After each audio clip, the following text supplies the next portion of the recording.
it is 5:30.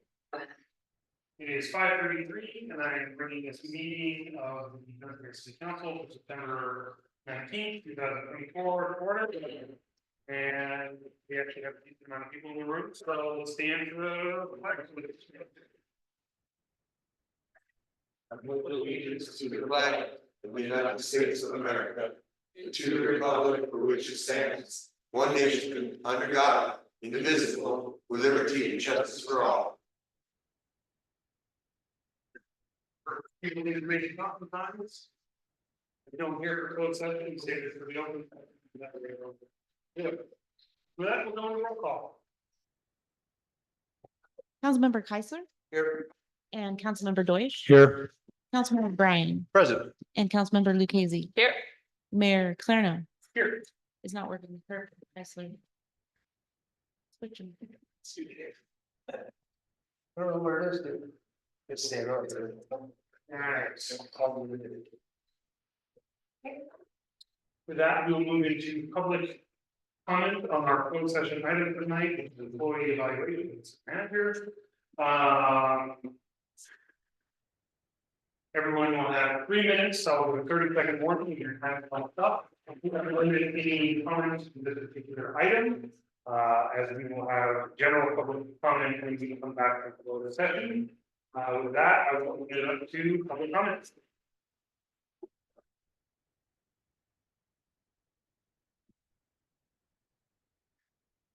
Tony Conji, city employee, but resident of Dunsmuir for 65 years. I've worked for the city for just over 19 years now. I've worked under, I lost count, but I'm going to say 18 city managers. So you can see what the shelf life has been with city managers in our history here. Dustin, I'll speak about Dustin. I've worked with Dustin for almost 2 years now. I want to see that it's very fair and impartial on his evaluation, because Dustin has accomplished a lot of things in this 2 years that I didn't see from any other city manager in their tenures. He's tackled big problems, major problems in personnel, and he's handled them well. He's presented everything the way it's needed to be presented. He's accomplished getting 2 departments of the city staff into one, and they work as a unified group now. I see that a lot more things have gotten accomplished because of his knowledge and what's happened.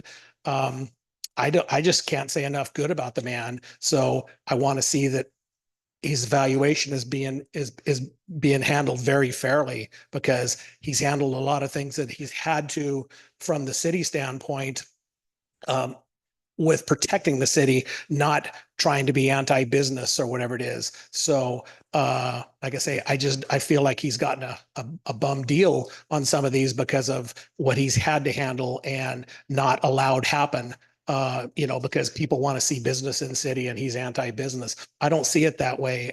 Like I say, and I've been here for 65 years. So I know a lot about how that's worked. So that's all I want to say. Thank you.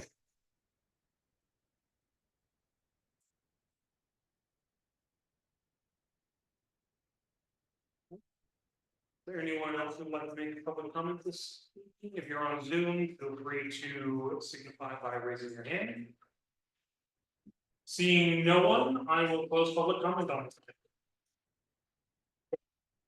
With that, we are adjourning to closed session. Blake, on your way out, could you turn off the fans? Yeah. Turn on left. All right, everyone want to make sure their mics are on. All right, it is 6:04 p.m. I'm going to bring this meeting of the Dunsmuir City Council back into session after the closed session. Just a quick report back from closed session. It was voted to, or it was a employment matter, and we were voted to issue a performance improvement plan for the employee in question. With that, we will move on to item number 3, special presentations and announcements. There is not any on the agenda, but I would like to bring to vote for the council to walk on a special presentation from the Union Pacific Railroad on the current state of the railroad project. No objection. Project. No objection. All right, with that, it's on. So if you'd like to come up and do a presentation on the current state of the project.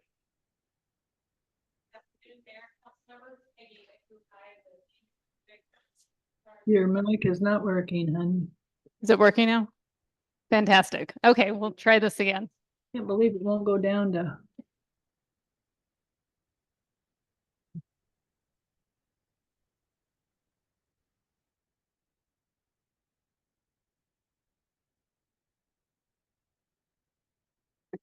Okay. Good evening. Now it's evening. It was afternoon. Mayor and council members, Peggy Egbuhai with Union Pacific Railroad. I'm the Senior Director of Public Affairs. Thank you for allowing us this opportunity to provide a presentation and update on the shoreline restoration project. Union Pacific is working with our federal and state agencies to complete the remediation, as you know, along the Sacramento River. This remediation involves soil excavation, removing a retaining wall, resloping the bank, and restoring native vegetation. We are delivering lasting solutions with advanced treatment technologies through this project. We are committed to transparency and keeping the community informed while working with Unified Command, who is also here with us today. We have designed and we're implementing the project design to protect the community, increase river capacity, and provide more habitat for fish and wildlife. Our goal is to complete this phase of the work before winter. To accomplish this, you may be hearing additional work outside normal work hours. We have, again, representatives from Unified Command to provide additional updates relative to our continued work out there. So I think, Tara, do you want to come up and speak to that?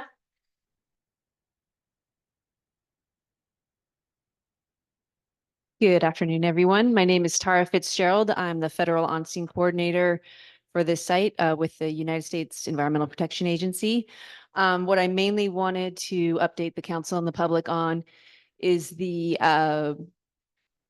daily sampling that we implemented on August 29th to September 13th. We have received the first week of results and the samples that we had discussed the last time collecting during operations. And currently, we have not seen any elevated results above the screening levels that we had discussed for the August samples. So we will be getting the rest of the data probably by the end of this week, and we will be reviewing that and determining if we need to conduct any additional samples. That information will be provided to the city and to the public via the liaison update. We'll update public signage, and we will provide a public update as well. That was the main thing I had. A positive thing to talk about on site is that the majority of the wall is now taken down. So we do still have some in-river excavation to conduct.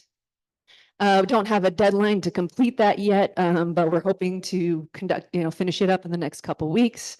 But we do have the majority of the wall that we are intending to remove down for the site. That's a big milestone for us on the project. And I'm going to turn it over to John Amos with OSPR. Good evening, everyone. I'm John Amos. I'm the State On-Scene Coordinator. I'm a game warden for California Fish and Wildlife, Office of Spill Prevention and Response. I primarily just want to address the Cal OES reports that we've been receiving for this project. Primarily, right, Cal OES receives reports generally regarding pollution in the environment up until the point in time, and And we had put on all of our public notifications and flyers that if the citizens of the town were to see turbidity or oil in the water, we encourage you to report to Cal OES. I'm happy to report that since we had done our open house on August 26th, there haven't been any additional Cal OES reports that we have received. So in our minds, that's a great step in the right direction because the citizens aren't providing complaints anymore to the State Warning Center about this project. We did see in one instance where there was information that came out on a locally run Facebook page. But outside of that, since the open house, we haven't received any negative input from the community directly. Thank you. Thank you.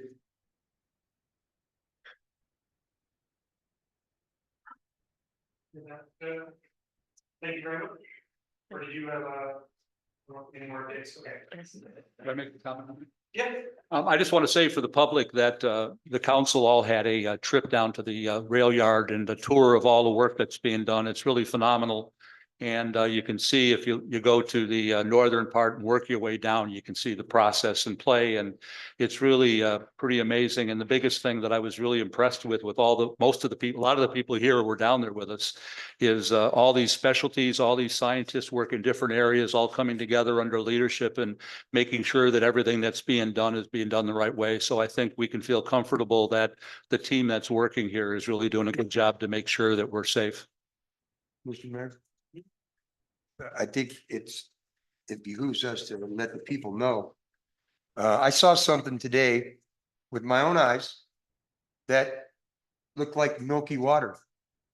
As we're doing the tour, the guy's working with a bucket, tractor, dumping dirt in a bucket, but the sand blows in the wind. It accumulated on that water and it got caught in that little pool and it looked like milky water. And all it is dust sitting on top of the water. There was no oil sheen. There was no shining. It was just milky. It was just dust. And I saw it. So take a second look, people. They're doing excavating. Sometimes it's just dust laying on the water. Look for oily sheen. That's what they want to know about. Am I correct? And I'd also like to just extend my thanks for as the community has voiced concerns and pointed things out for taking directive action, putting more barriers in the river, doing more testing. So we are appreciative of that. Yeah, if we see anything else, hope to see that training. Right, anything else? Thanks for coming. Thank you all. Enjoy your trip home. With that, we will move on to public comment. All right, this is a time for members of the public to make announcements, general city business. You have items that relate specifically to any items on the agenda. There will be dedicated time for those their items. You're 3 minutes, maybe a 30-second warning. Your time is almost done. Please state your name and address for the record. We'll do individuals in the room first, followed by individuals on Zoom. We have go in to make your comment, and with that, Treasurer Beal, like to use on. Thank you, Mike.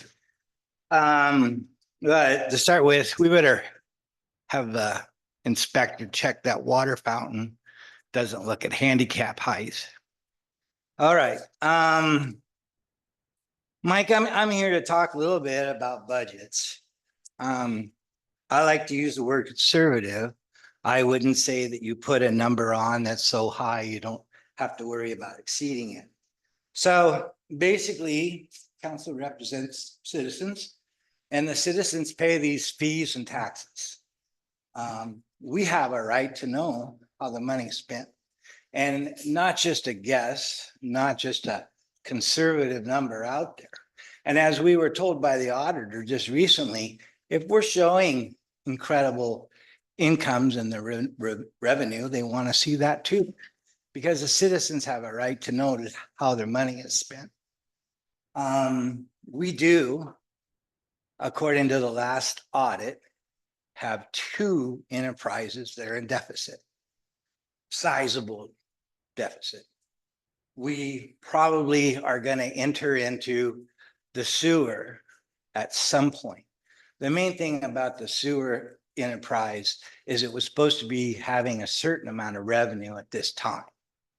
So we often mid-year or so do budget addendums. Council okays them.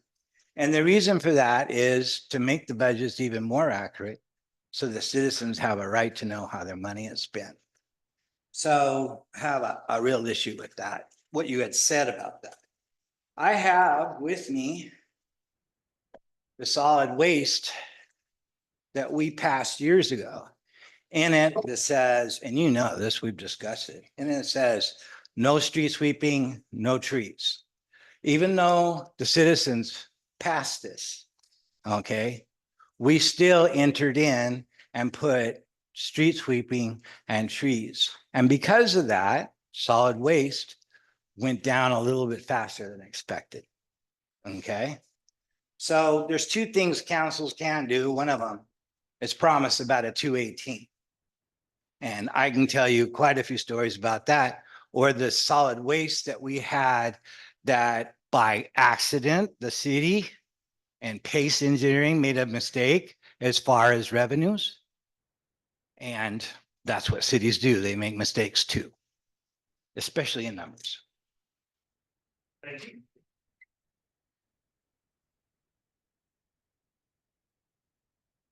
Oh.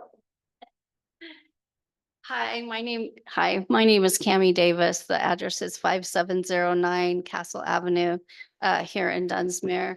And I wanted to make comments on the creek that runs right beside my house and kind of in front of it. It's been ebbing and flowing from pretty much dry to a pretty heavy flow. I've known about it from my Airbnb guests for the last 5 or 6 weeks. I did send some left some voicemails, and then I went down to the city and spoke with Dennis about it. And I was told that it is actually a drainage, not a creek, and that it has been flowing since 1902. I did get the compliance letters from the state of California and read through those. And so I do understand that the city needs to comply with that. I also wonder if there are other solutions rather than shutting it off completely, which is what he told me would happen.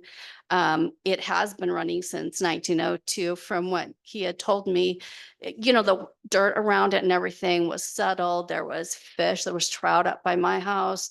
Were birds. I work from home watching the birds, etc. So there was a lot going on. And now with the ebb and flow, I'm wondering if anyone has been monitoring that.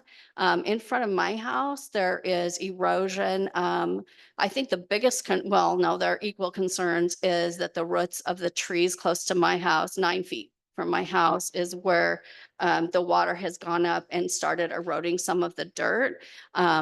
Also of concern is that when it's dry, when there's not water flowing through it, the roots are getting dried out. There's about 9 to 11 trees that if they die could hit my house. It is also eroding the bank next to my house, and the bank is only maybe 5 feet wide, but it's about 4 feet from that to my parking lot, which I have to have, or parking space, which I have to have for my Airbnb. And then again, 9 feet from my house. I don't know why that is happening with the ebb and flow of the flow. When it's at high, it is much more than it used to be. There's also rocks that have fallen into the creek bed. There's a culvert that is now, it was there before, but now it's wide open. So any kid could go into there, and then what if the water comes through, you know, it washes them out. There's silt, there's trash, there's broken wood, there's branches, and I don't know if that's being monitored. I would request that from the city council members who represent the residents, that the creek be put back to its normal flow until these questions are addressed. I did send an email to mayor and city council members and city manager and et cetera this morning. And so I hope that my concerns I hope I get a response and they're addressed. Thank you so much. Ladies first. So I'm Helen Cartwright. I live 4200 Pinewood Drive, but my family has owned one of the creekfront properties on Castle Avenue for 50 years, and we still do. And the neighbors on each side of us, looking down on the creek, as we call it, Cammie, who just spoke, has an Airbnb. My son-in-law has an Airbnb. I know the city likes the income and the people coming in and visiting the city. And then downstream from us are more residences and businesses. There's the Cafe Madalena, outdoor dining area, the Pops patio, and then of course the Wheelhouse restaurant with the plexiglass window in the ground with a spotlight that is a tourist attraction and brings a lot of people, gets a lot of attention. So we first heard that that we were getting a new tank and this might all go away in 2016. And we began lobbying the city, emailing, calling, coming in, trying to work out something, some kind of a win-win, but we could never, and what we have heard always was, yes, of course, we all love the creek, the wildlife, the tourists, the best water on earth. Nobody wants to lose that creek. And so we were placated, except now it's gone. And back in 2016, when the new tank was built, Pace Engineering wrote in the documents that they were putting in a spigot to accommodate the property owners who lived along the creek, and that the city council would make the decision about the flow of the water. So as far as we've ever known, I know it's all vague and ambiguous, but it is your decision. And that's always been what we've been told and expected. We know the state has come in and said they need to account for every drop of water that flows through the state of California, and that it's wasteful for that little trickle to go in at the Wheelhouse and they want it dumped at Mossbury Falls 2 miles upstream. Well, we're talking about a thimble full of water going into the river at the Wheelhouse rather than Mossbury Falls. Whereas the rest of the state may be a big Cadillac desert and agricultural industry and huge cities with pools and golf courses, and they turn on the spigot and that's where water comes from. But we are at the top of the watershed. This is everything to us. We go 6 months out of the year living with snow and water to provide this to the rest of the state. And it's all we have. It is our trademark. It is our identity. Please find a way. Please don't let that creek die. Downtown Dunsmuir needs a win. Thank you. Thank you.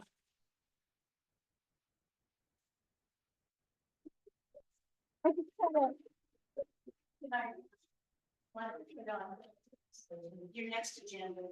When you're here or when you're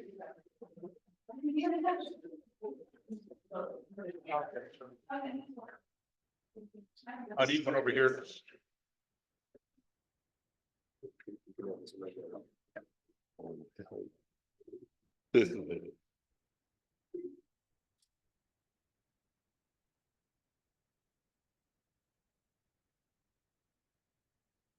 Yeah.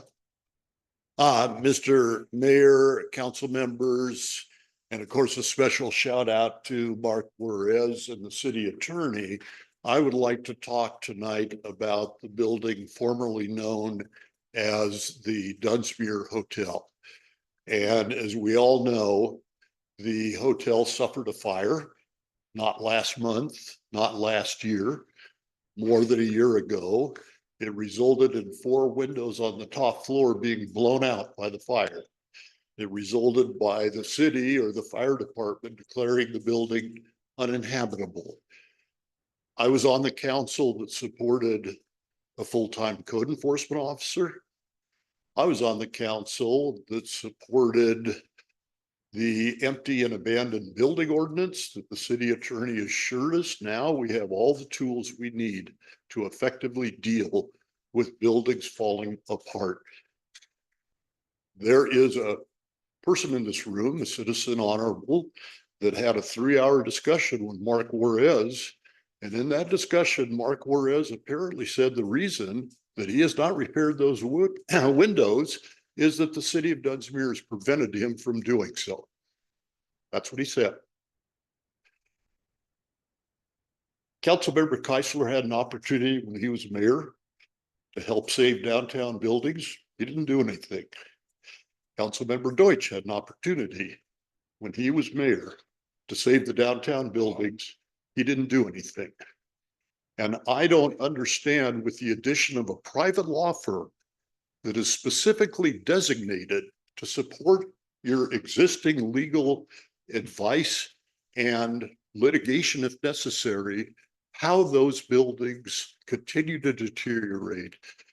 60 days from now, we'll be in the rain and snow season. Another year where rain and snow will come into those windows, filtrate down through the floors. It's open to birds, it's open to insects, it's open to transients, and our downtown economy will never recover until we have the theater back, until we have what was the Dunsmuir Hotel back, until we have what was the Castle Rock back. I urge you, just like the creek, do something. Thank you. Thank you.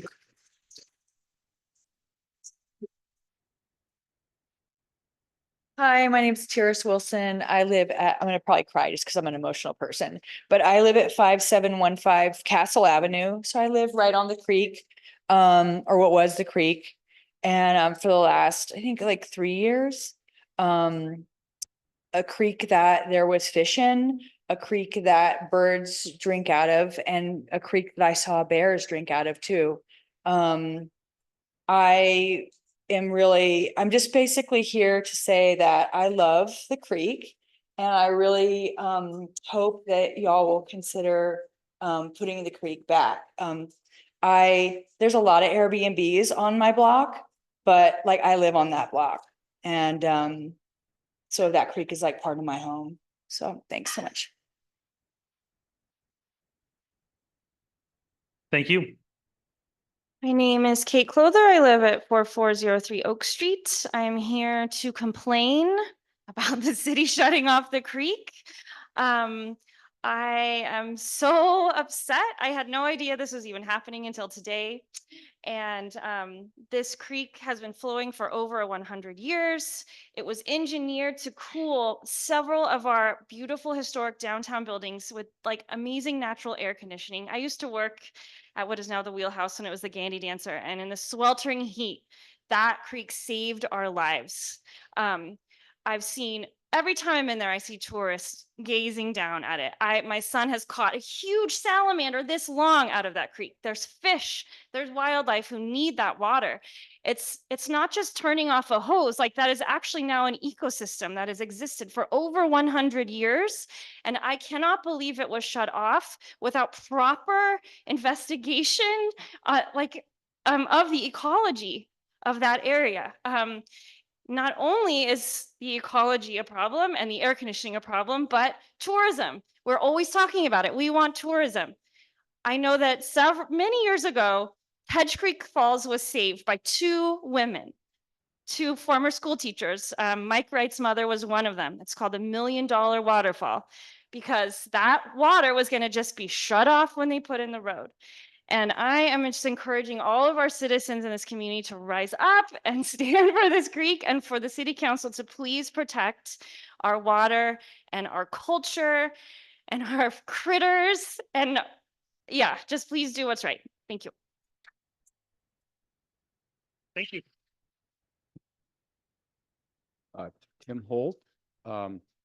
I especially would like to second Mr. Ar's remarks about getting our vacant buildings inspected. I would just add that we're really not going to know what the condition of the California Theater is until we have an inspector come in and do an evaluation of it. So, thank you.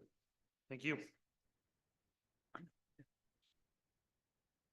I spoke to this esteemed body 2 years ago um, about the creek because I live at 5709 Shasta Avenue. My name is Joan Bisagno. And I brought to your attention that, yes, that my family has owned our property for over 50, 60 years. And the creek has always been there and there is wildlife. I looked at all the things the city had done. There was no CEQA report. I checked with the California Department of, look for the report, wasn't there. We've seen fish, we've seen wildlife. So there wasn't really an adequate study done of the whole creek. The other thing is, it's, as everybody has said, as I said the first time, it brings tourism, beauty. It runs through several properties. It affects our property taxes. Not our property taxes as much as the worth of our property for selling. If you have a drainage ditch there, then we have responsible, if someone falls in it and cracks their head open, then it's going to be the owners. Whether or not this creek has historical underpinnings, which has been debated. In 1903, there was a huge conflagration, a fire where the fire what used to be. I'm not sure what the business is now. There was a horse stable. And if it weren't for the creek, the horses would have, burned, or the plate, the stable would have burned down. All of this information I presented 2 years ago. I had 4 binders full of stuff. I've been working on this for 5 years. And where it was tabled by the council 2 years ago.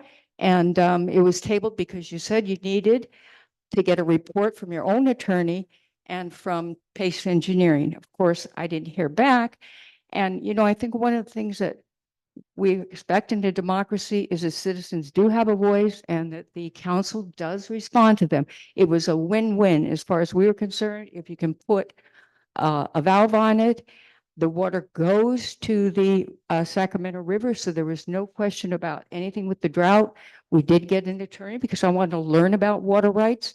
So I would encourage you, it's completely dry now. I look down there and it's pretty sad that, as I said, Dunsmuir is the home of the best water on earth. And we take this sort of sacred water and just say, whoops, we'll just dry it up. And when I go walking, I see lots of little creeks and I don't think, where do they come from? I don't know.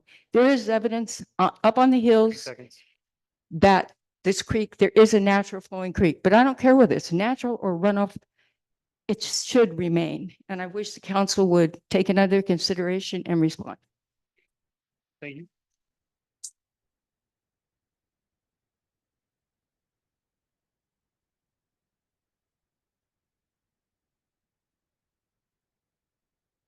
Hi, good evening. Debbie Spagnolo, 4120 Edith in Dunsmuir. Been a resident for about 38 years.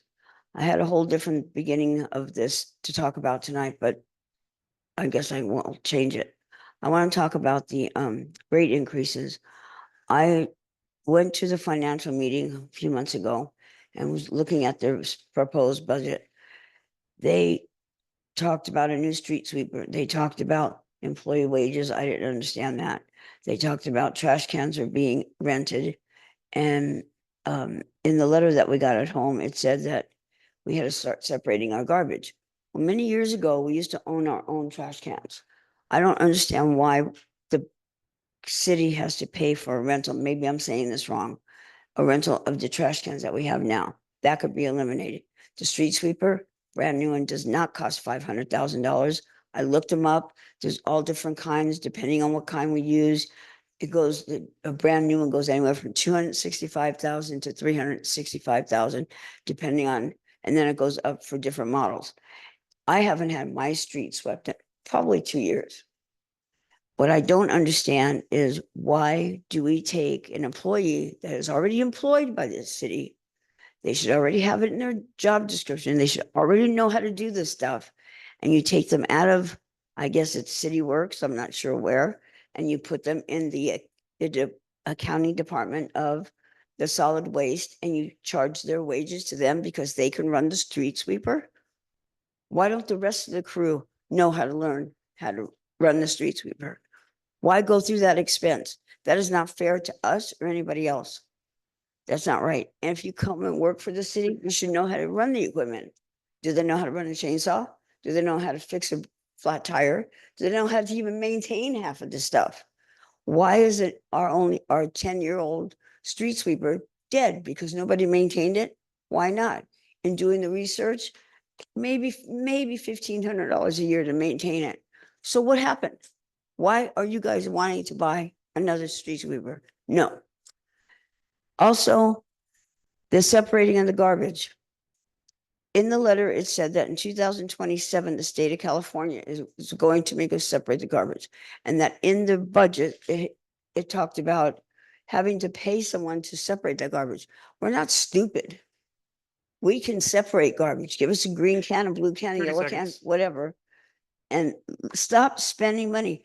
And in the letter, it also said that there was a $500,000 expense to run it. Where, why, on what? I don't think you guys, I want to know if we can look at your check registers where the money goes. Are we still paying $498 for another attorney when Mr. Kenny is our attorney? So, thank you. Thank you. I wasn't going to speak tonight. I was going to listen and think. But if you buy a new street sweeper, I hope it will be one that converts to a snowplow in winter. Thank you. I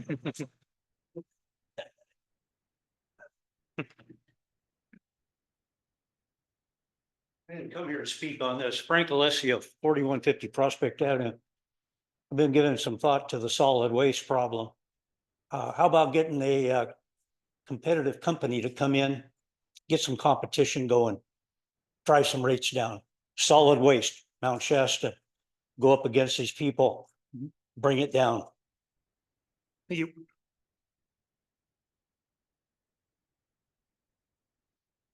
All right, is there any?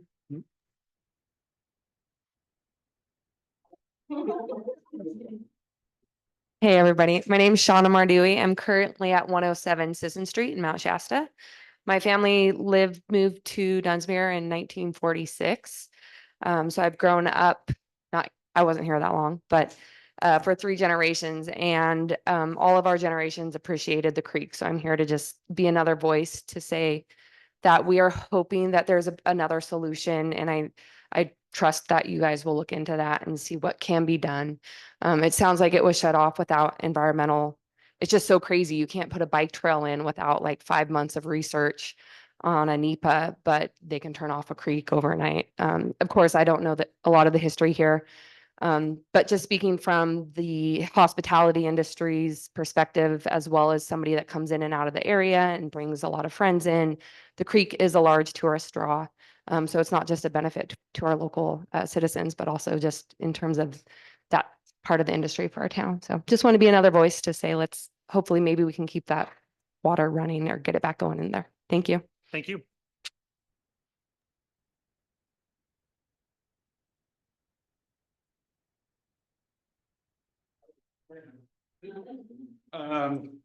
Jake Kress, 5836 Dunsmuir. I didn't know about this creek thing either, but to me, it concerns me because my dealings with all of you guys here behind this table, it's been proven to me that you don't follow through. None of you do. I came up here complaining about the inspector. Dustin Rafe completely went against the vote, which was a unanimous vote to fire him. And I came to you guys and asked, when's that going to happen? When's that going to happen? It's been 3-4 months at least. It was supposed to be the next week, as John Kenny said. You could do it. None of you guys stood up to do the right thing. Then it turned into 60 days because of Dustin Rafe. It's been past 60 days. In fact, on 60 days is when he started looking for somebody to replace the inspector. So for everybody to come up here and complain about a creek and we need this and we need that, I don't think you guys are going to do anything. You do whatever you want. Actually, you don't do anything you want. He does anything he wants. And you guys let him. So if you keep that inspector here and you keep him after tonight, I don't see how any of you guys should be behind that table anymore. That's my opinion. That's how I've seen you guys present yourself as a whole. Okay, have a good day. Thank you.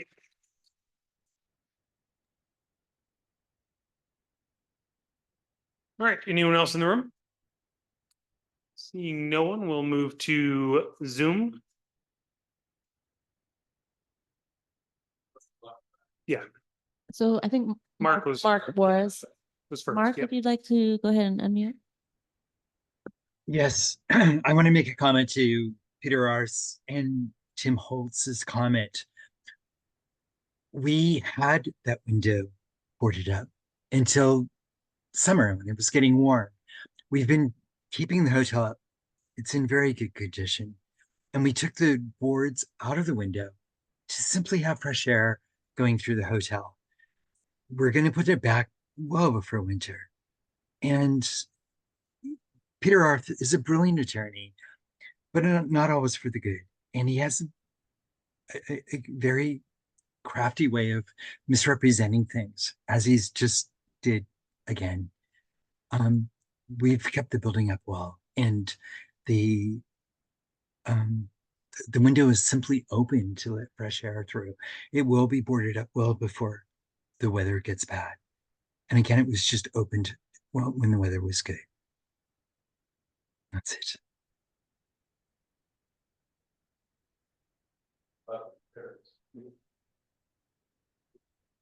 Thank you. Nora, you're next. You should be unmuted.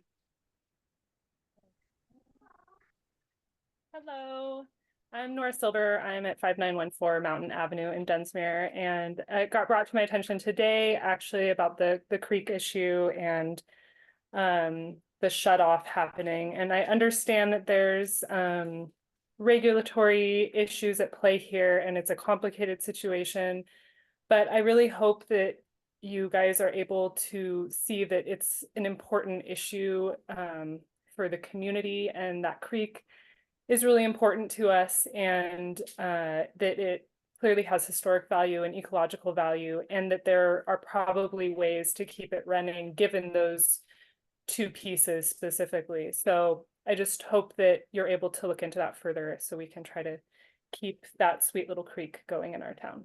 Thanks. Thank you. All right, Quentin, you should be good to go. Awesome, thank you. Quentin Gaddy, Director of the Shasta Cascade Small Business Development Center. Just wanted to make an announcement. Every other Friday, we are hosting office hours at the Dunsmuir Chamber of Commerce. And so tomorrow is one of those other Fridays.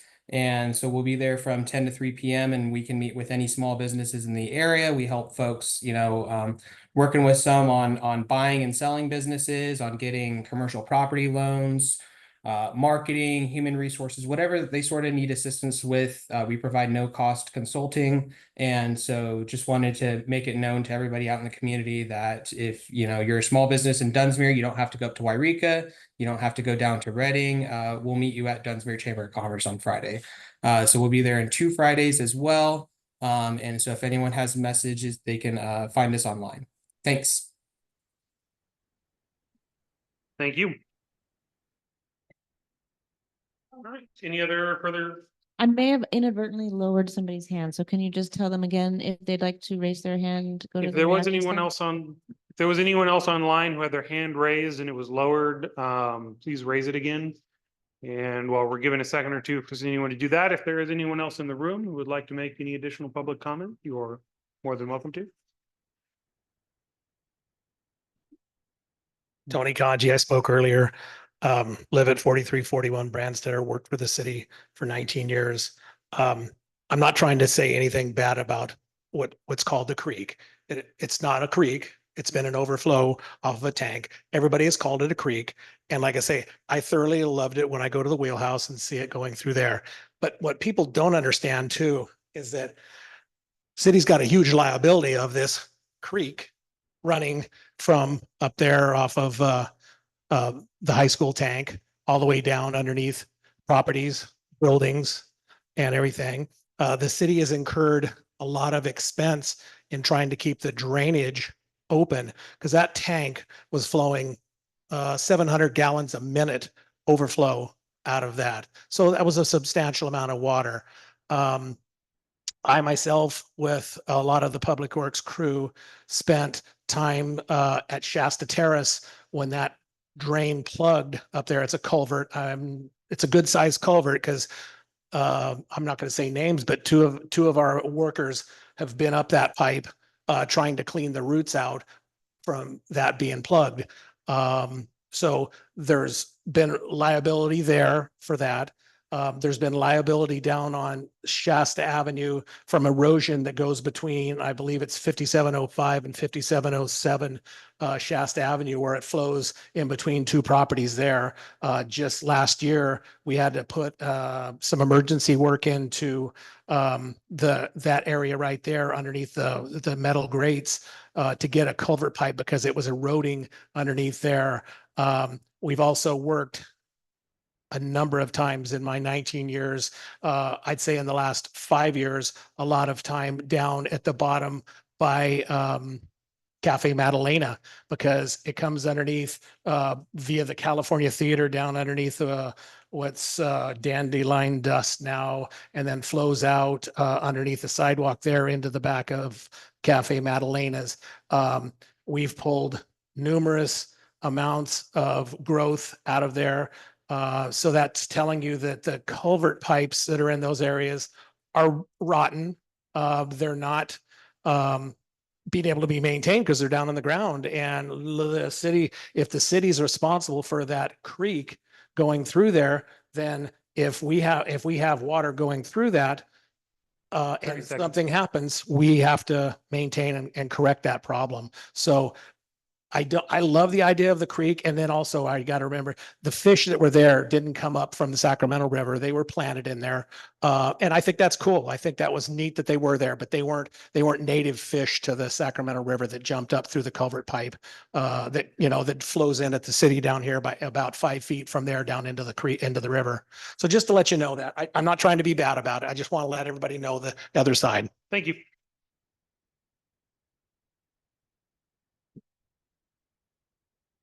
Buck. It's a buck alert. Pardon? A buck alert. Yeah, Buck Rochel. I live at 5519 Shasta Terrace, just below where Tony was talking about. I think the fear of everybody here is this is the first step. There's creeks, culverts, everything running all over the city, both sides of the river. And, is this just the first step in shutting all these off, closing them off? This culvert that Tony is talking about, during times of rain, a lot of water, there's still going to be water going down those culverts. So the city is still going to have a liability and to maintain those things. I don't know. You can't just let them go. They're going to degenerate and fall apart. Like I said, I just think this is fearful that we are starting down something that doesn't seem to be dealt with right now, in my opinion. I could be wrong. Today was the first time I heard about this. There's a lot of other problems in this city that needs attention. I mean, lots of them. And I'm not pointing fingers at anyone. I think as a community, we all need to get involved and help you and work on these problems. But personally, I think this is something that could be tabled and dealt with later, my opinion. Thank you.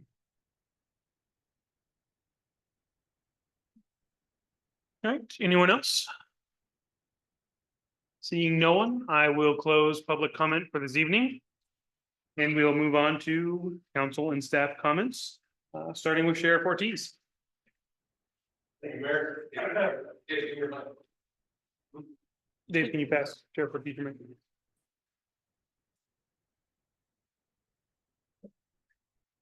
Thank you, Mayor. For the month of August, the Sheriff's Office completed 443 hours of the contracted 5,280 hours of service. 0.083% of the fiscal year is complete. 0.084 of the contracted hours have been completed. August was busy for us. We had 144 calls for service. We took 20 cases. We had a lot of citations in the month of August, primarily parking citations in the Scarlet Retreat area. There were 14 of them given, in fact. One person was cited out on an arrest warrant. 3 traffic citations for traffic related issues were issued, and 3 misdemeanor cite and release, like arrest warrants or misdemeanor crimes. We had 4 arrests. For notable events during the Brew Fest, which was awesome. We did have a report of a man brandishing a silver revolver in the 4900 block of Dunsmuir Avenue. We located him and arrested him, and the silver revolver was determined to be a BB gun, but he went to jail for other stuff. So, August 24th, we had a hit and run up on the 5900 block of Shasta Avenue. What it wound up being was a drunken person operated a motorhome, struck 3 parked vehicles, and he was subsequently arrested for driving under the influence. And then on the 29th, on the 4300 block of Upper Soda Springs Road, this poor guy, he's minding his own business, working hard all day, and he arrives home to find an unknown man in his bathroom taking a shower. So he confronted him, and we located and arrested him hiding in the vegetation near, in the Tall and Dolly Park area. The man's from northern Siskiyou County. I am familiar with him. He doesn't belong here. He's got no reason to be in Dunsmuir. So he was taken north to his native habitat. And just one other quick thing to talk about. I know that the construction project's a big deal here in town. I would encourage everybody not to trespass and go onto the Union Pacific property without their permission to inspect their work. We have to respect their property as well. It is private land. So if you want to look at it, please do so in a lawful manner. That's all I have. Thank you. City Manager Reese. All right, Mayor and Council. So staff has been, I think we've had a couple of water leaks they've repaired in the last 2 weeks. Obviously, we're moved along on City Hall, or the City Council chambers, new flooring and paint. We're about finished with this project. And then additionally, we had replaced the fence up at Hedge Creek today, actually. So a bunch of small projects that are getting close to completion. And apparently we need to talk about the creek, and I'll bring that up at future agenda items. I can address the creek, actually. Someone already claimed to go first here, so. Okay. I'd like to give a little bit of history on the creek from the standpoint of the council. First of all, I was notified about this about Helen Henderson Cartwright, who reached out to me, and I turned around and with the Brown Act reached out to the mayor, and we talked about it and decided that we were going to later on in the meeting during the agenda item is put it on the agenda for the next meeting. So what that really does is connect the dots with the last time this came before the council. The last time it came before the council, we hadn't yet had the new system put in place. We weren't quite sure how we would handle the situation with the creek, or whatever you want to call it. I like creek myself. But the idea was that once we were further along, we were going to bring it back to the council and determine what to do. My feeling anyway at that last meeting was that there was a lot of compassion on the side of the council as a whole for this issue. And I'm hoping that when we do put it on the agenda between now and then, that we'll have enough research to figure out how we can work it. To me, the most important issue is that we're not actually doing anything except rerouting water that otherwise would have gone in up the river down here. It's not that anybody is drinking it. It's maybe somebody washes their face with it, but it's not like somebody is taking that water and not paying for it. It's simply not going there. It's going here. So when we come back and look at this, I'm hoping that if nothing else, we can convince the state, if we have to, that we're not actually consuming the water. We're just rerouting it, and it's going where it's going to go either way. So that's all I want to say. And I'm looking forward to bringing it back so we can revisit this. Councilmember Lucchese? Yeah, just a couple of items on the drainage ditch is that it did go through a CEQA process. It was noticed. It did have a biological report to it. It was reviewed by the California Department of Fish and Wildlife. and it was reviewed by the Department of Water Resources. If you need the state clearinghouse number, I have that. If you need it, it's 2016-06-2018. You can look all of those documents up on Sequinet. Additionally, you can also put in public records requests to the city of Dunsmuir, and we have copies of those. I know because I got copies of them a while back. You can also get a copy of the compliance order from DWR, so you can look at what the state was requiring of us for that project. That project also did come before the city council in 2016. So that's why a lot of people may not have heard of it back at that time. And then actually it's really interesting going through the comment letters related to that environmental document. It's CDFW who made the distinction that it's a drainage ditch and not. So again, whether you want to have an argument over that, that's fine. That's my understanding for the current conversation on that, but I just want to let everyone know that it did go through the proper environmental review at that time. You know, sometimes we are confined by the state of California, just as everybody else is. And so DWR and CDFW would be also the agencies to contact related to the creek in addition to us talking about it. So thank you, just to clear that up. Thank you, Mr. Mayor. I'd like to recognize a special guest we have this evening. We have a representative, a gentleman from State Senator Dolly's office here tonight. He was at the tour, but I really appreciate you sticking around and being in our meeting and reporting back to the senator. If there's anything we can do to help you, please let us know, but thanks for sticking around. It's quite the honor. Or if there's anything you can do for fish and wildlife. Yes. Then I wanted to thank all the many volunteers who've made Steampunk a success. I was unable to attend this year, but I heard both that and the second Saturday accompaniment were great fun. Thank you. I know it takes a lot of work to put those on. Thank you to staff for remodeling council chambers. It's quite nice. Love to see it all the way done. It's great to see us taking this process seriously and having a nicer place. I want to give a very special thanks to Mr. Len Foreman. He served on our finance committee from 2019 until just recently. He's relocated not too far away to Shastina, and as such feels it's appropriate to step off after 5 years, really month in, month out, helping us review our finances. So I'd actually like to make a round of applause for Len, who's not here tonight.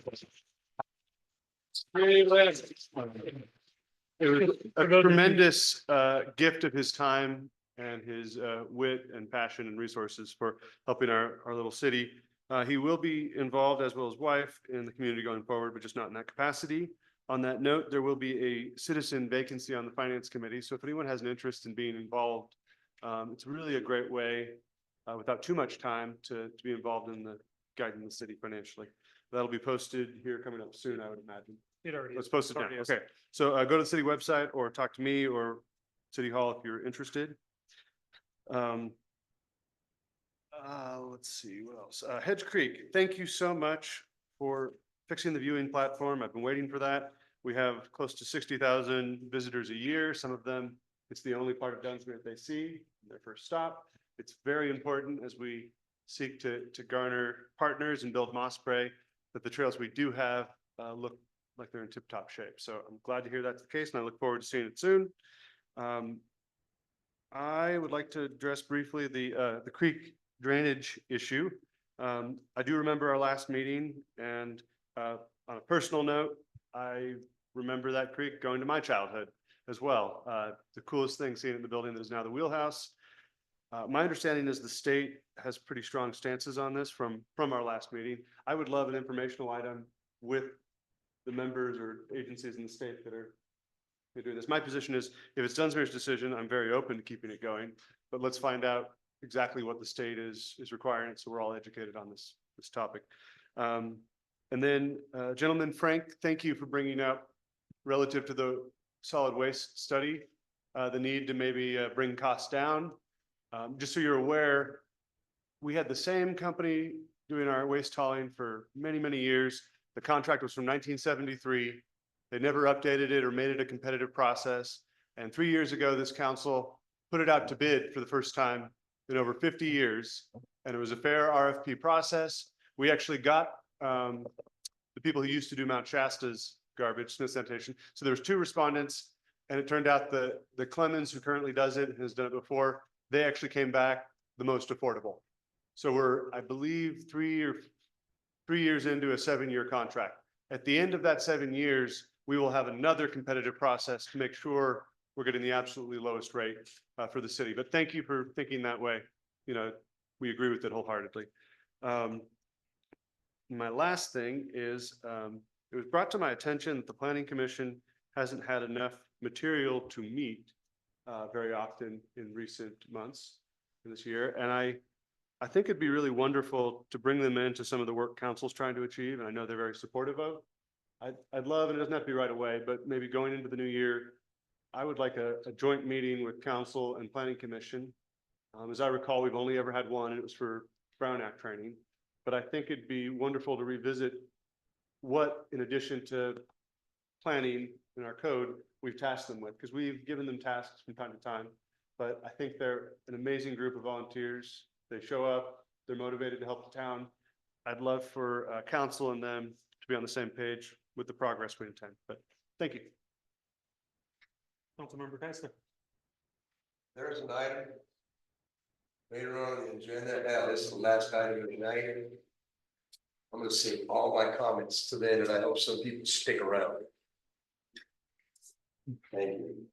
Through the chair, I did have one more update. I apologize. For those who are interested, SORA, the Siskiyou Outdoor Recreation Alliance, is the contract holder for, they're putting together a South Siskiyou Recreation Plan. And if you were part of that engagement, they have now issued the draft plan, which is available on their project website. And it has all of the public engagement that they garnered through the initial processes for that. So if you would like to learn more about the recreation, really looking at recreation amenities in South Siskiyou County and taking input from residents and visitors about how we can ensure that those pieces of infrastructure and those places that are really dear to us are maintained really well, as well as offering new outdoor recreation opportunities. And so if you're interested in that, again, that's the Siskiyou Outdoor Recreation Alliance, also known as SORA. All right. I've just got a couple quick comments today. I'll start off with the creek, as everyone else has done. I know just for myself personally, whenever I have someone bringing them, whenever I have someone visiting from out of town, drag them into the wheelhouse, point at the floor. Look at this. You can see the creek running under the floor. So I'm just personally, I know that anything we can do to keep the creek, I'm in full support of, even if it requires some creative solutions. The other thing I just wanted to do a quick little announcement here is I'm going to start up a little monthly chat with the mayor. The first one that I'm doing is going to be this Saturday from 2:30 to 4:30 down at the Wheelhouse. So even if you just have one question that's going to take 10 seconds, swing on by. If you want to chat for a little longer about anything going on with the city, I'd love to hear from you. Anything, yeah, feel free to come down, pick my brain on anything that's going on. And yeah, support a local business while you're there. So cool. And with that, we will move on to committee reports. Nope. Okay. Approval of the minutes from the meeting of 9/5/2024. Motion to approve the minutes from 9/5/2024. Second. All right, it has been moved and seconded. All those in favor? Aye. Minutes approved. Item number 12, consent agenda, which contains one item today, which is the check register for 817/913. Just to go along with one piece of public comment, anyone is welcome to look at the check register. It is attached to every single agenda. It contains all the checks that the city issued for that time period. Move to adopt the consent agenda. Second. Right, it has been moved and seconded. All those in favor? Aye. Aye, motion passes unanimously. We do not have a public hearing tonight, so we'll move on to item number 14, old business. Start with item A, approved professional services agreement with Accessible HR as the human resources consultant for the city. Yes. I have in reviewing the contract today, a number of concerns. A lot of them are not substantive as far as, what they're charging or the HR work we're looking for, but payment terms, to structure the contract. I expressed my concerns to our attorney, Mr. Kenny, and with all due respect, I'd love to have this poll so we get some of those addressed. I'm pretty sure we'll bring it back in 2 weeks. Okay. Are you making a motion to table this item? Yes. I'm seconding it. All right. Been moved and seconded. All those in favor? Aye. Aye. All right, with that, we will move on to item number B, approved professional services agreement with Four Leaf Planning to conduct daily planning operations for the city. City Manager Reed. All right, Mayor and Council, before you tonight, we have actually two contracts with two different planning agencies. When we went through the RFP process, we decided that to separate some of how the operations work just based on their experience and their responsiveness. So first, before you, we have Four Leaf Planning to conduct daily planning operations for the city. And I have Giovanni from Four Leaf is online. I thought that was your job. I'm not a planner, Mr. Keisler. This was because of Rico Tinsman's Yeah, resignation. if the council will remember, we brought an interim planning consultant on board while we went through the RFP process for a permanent on-call planning professional. So I'm curious as to how the two fit together, both B and C. Yes, so the daily operations of, taking calls from the residents and handling the planning commission and all the items that go before the planning commission outside of city related projects or special projects such as maybe annexation or looking at maybe code development or something along those lines. All of that stuff will go to, or the daily operation stuff goes to Four Leaf, and then the other stuff will go to UB Planning. Has the planning commission had a chance to look at this, or were you just going to give it to them and say, here's your organization? So it's not typical for the planning commission to weigh in on Okay, contract. just wanted to know. negotiations. Yep, fine, thanks. Yeah, and just from a professional standpoint, this is a pretty typical practice for every type of city. So the city of Dunsmuir does not have a full-time planner in the position. Regardless if there's a full-time planner or not, most cities do have an on-call representative to cover for larger scale projects or very complex projects. So for example, if we had like a surface mine that existed within the city that requires additional regulation that some person doesn't typically have on a day-to-day. And so these firms fill in for that. So for example, the city of Wairika contracts with Precision Civil Engineering, and Siskiyou County, it follows a system similar to this one where they have multiple contractors for multiple different things. And there's also the option to have multiple contractors and just rotate through them as projects come in, just to ensure there's enough capacity to meet all of the projects that are being proposed. So would the bridge down here, would that be one of the special projects that they'd be working on? So the bridge, not typically, just because bridges fall under Caltrans and state Oh. authority, so they wouldn't do that. But for example, they would process sign permits. They would process the historic district items that we've been looking for support on. And when we get to Yuba planning, that was one of the items in Yuba planning that they specifically specialize in, is they have locals who are aware of the archaeological and cultural history of the area. And so any type of special project like that. So when we have zoning code issues, annexation would be another very big project that would not typically be handled by staff. Okay, thank you. Yeah. All right, any other further council questions? Are we going to do these individually? Yes. Yeah. Okay. And then was Four Leaf gonna speak tonight, or? I didn't ask him to speak. Okay. I just asked him to be Be in here. attendance, Okay. so. All right, with that, I will open this up to public comment. Please limit any public comment to this particular item. You'll have 3 minutes, 30 seconds, or 3 minutes, and then I will give a 30-second warning when your time is almost up. Once again, please limit any comments to this particular item.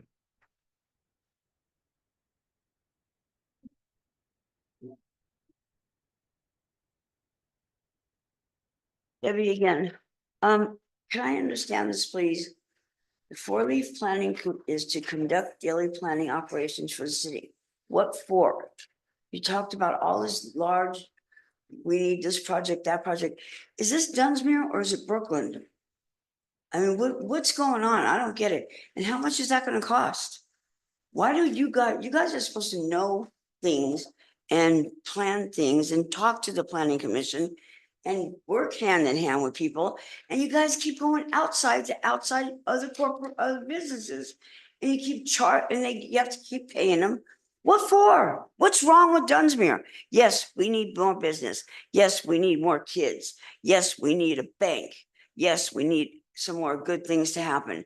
But you guys are turning this place, sounds like you want to turn this place into, why not you turn it into New York City? How about that?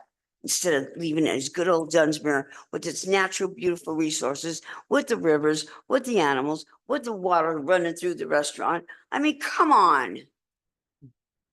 Thank you. Yeah. Any other further public comment? Seeing none, I will close public comment on this item. And I just want to address the public comment here for just 1 second. The city of Dunsmuir has had planning staff since at least Several decades. yeah, since at least probably the 80s. We have someone right now as an interim. Before that, it was Rico Tinsman. Before that, it was PC. yeah, Arlene Dingus was for a while. So it's been as well. pretty much every city, regardless of size, hire someone for planning. They work on things like zoning, things that every city is Building required to have, building permits.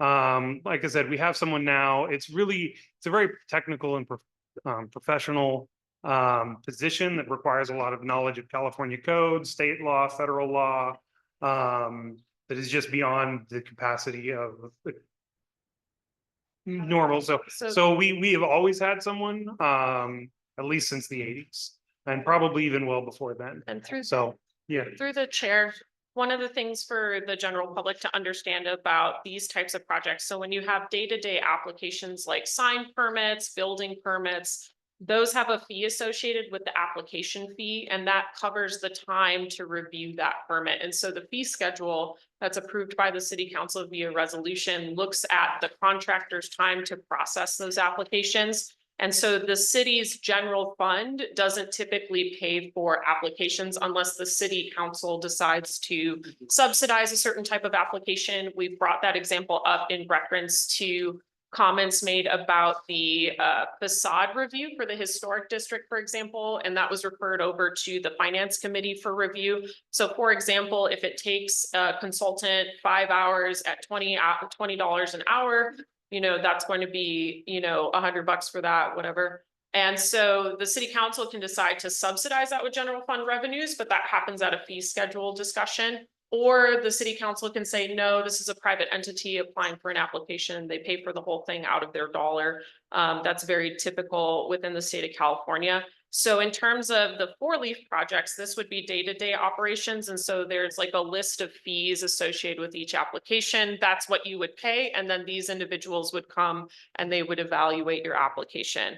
For the next item, that would be non-city daily operations. And so that would be like zoning code updates, housing projects, transportation projects could be one of them besides bridges.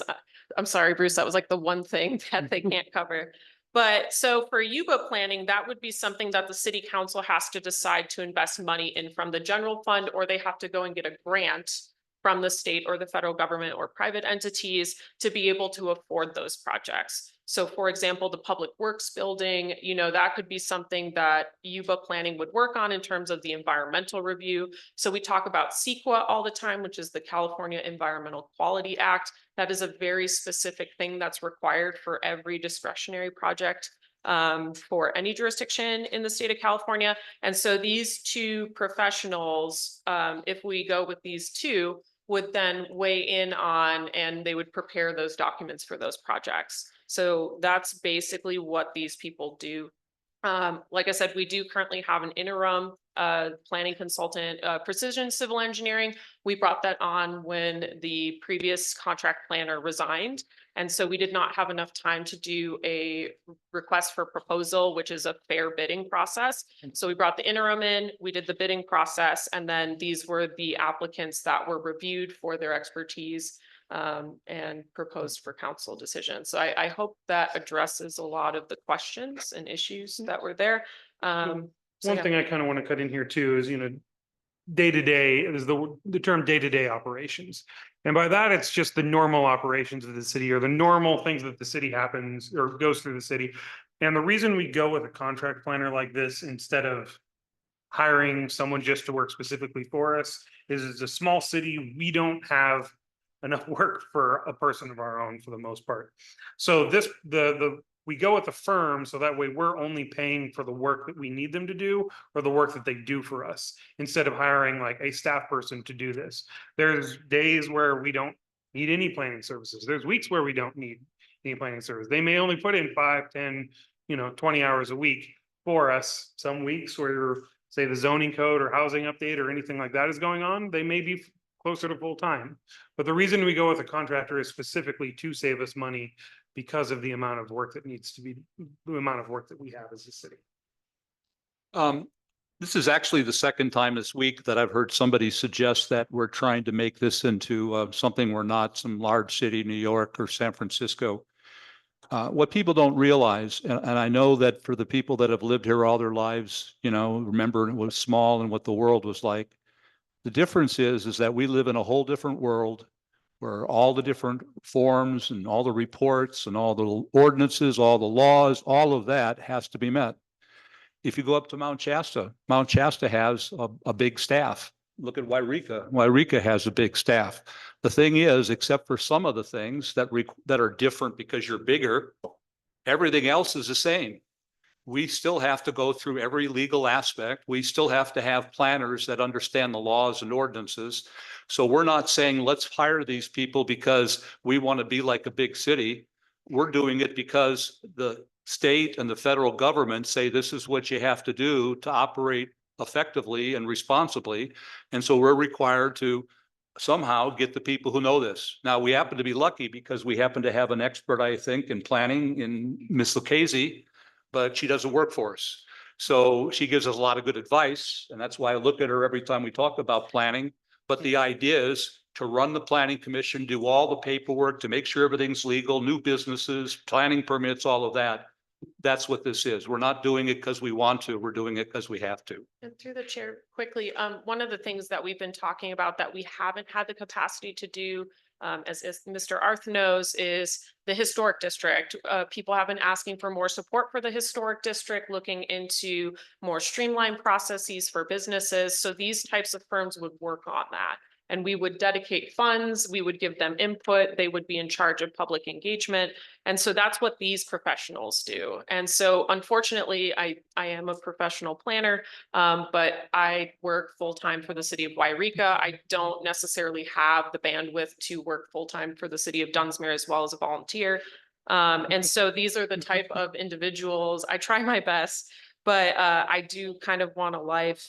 And so these types of entities assist the city of Dunsmuir. And so some of the complaints we've been getting in the past, these are the people who are going to help us make things more efficient, easier to understand, address some of these larger scale projects that people have been asking us for.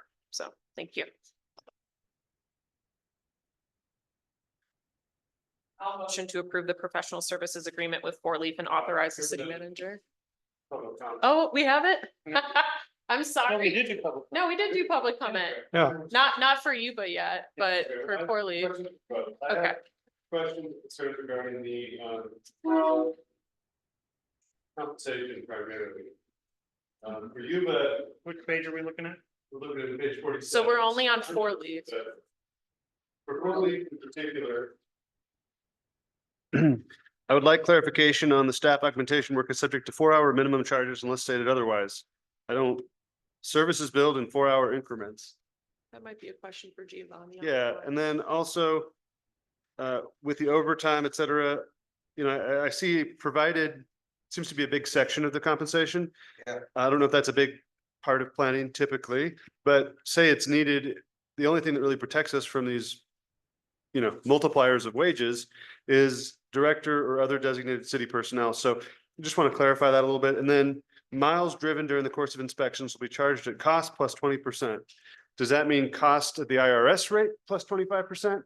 Because I'm not agreeable to that. I'd be okay for actual costs as in, well, if it's miles, it needs to be the IRS rate and that's it.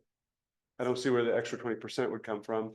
If they mean like the gas and car rental, I don't know. I need clarification on the miles as well.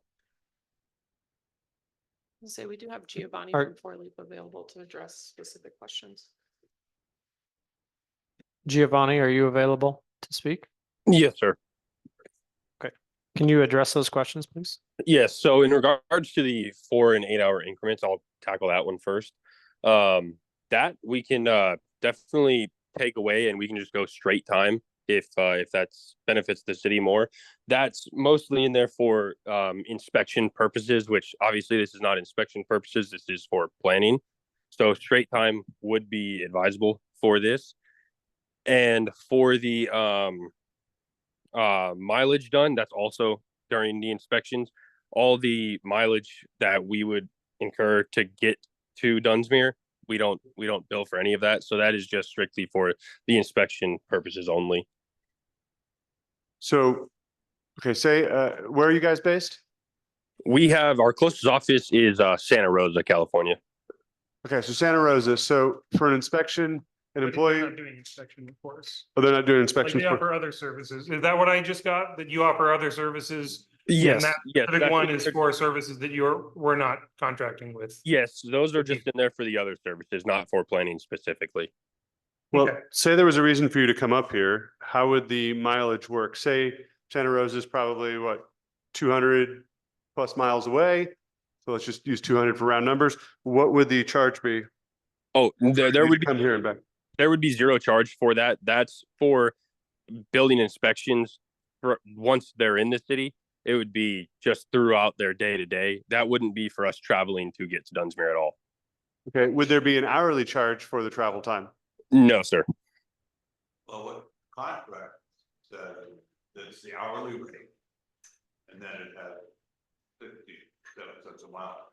The normal practice, whatever, if they're billing for an hour, their time of travel would be, you know, their hourly rate, and then the mileage is the best way to do it, is say the then current IRS rate.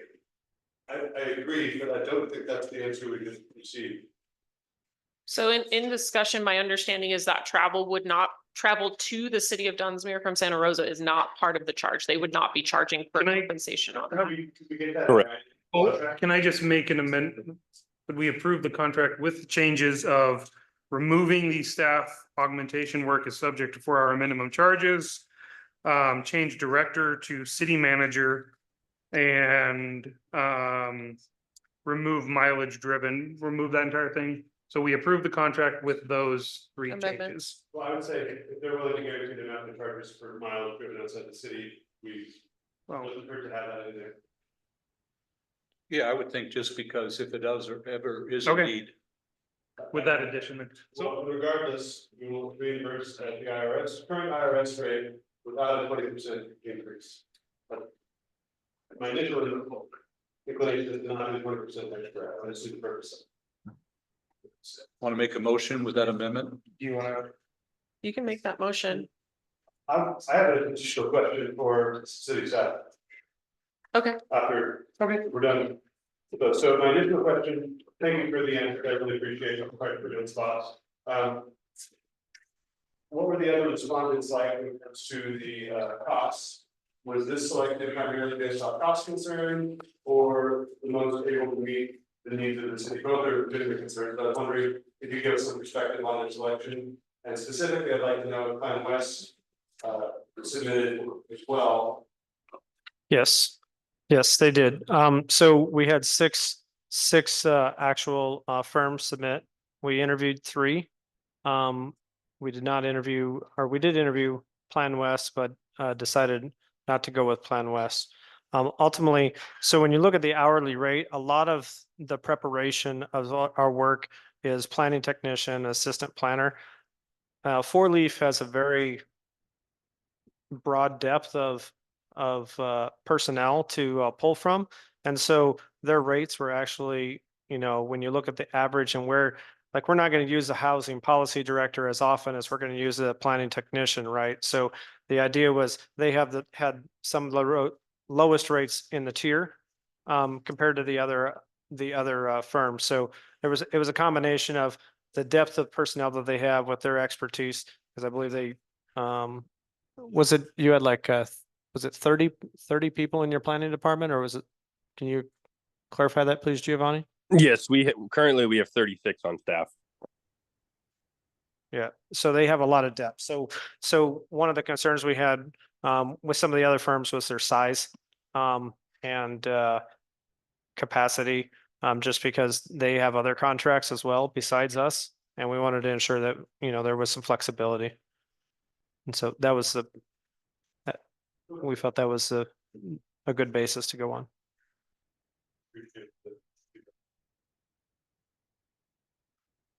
All right, any other further discussion?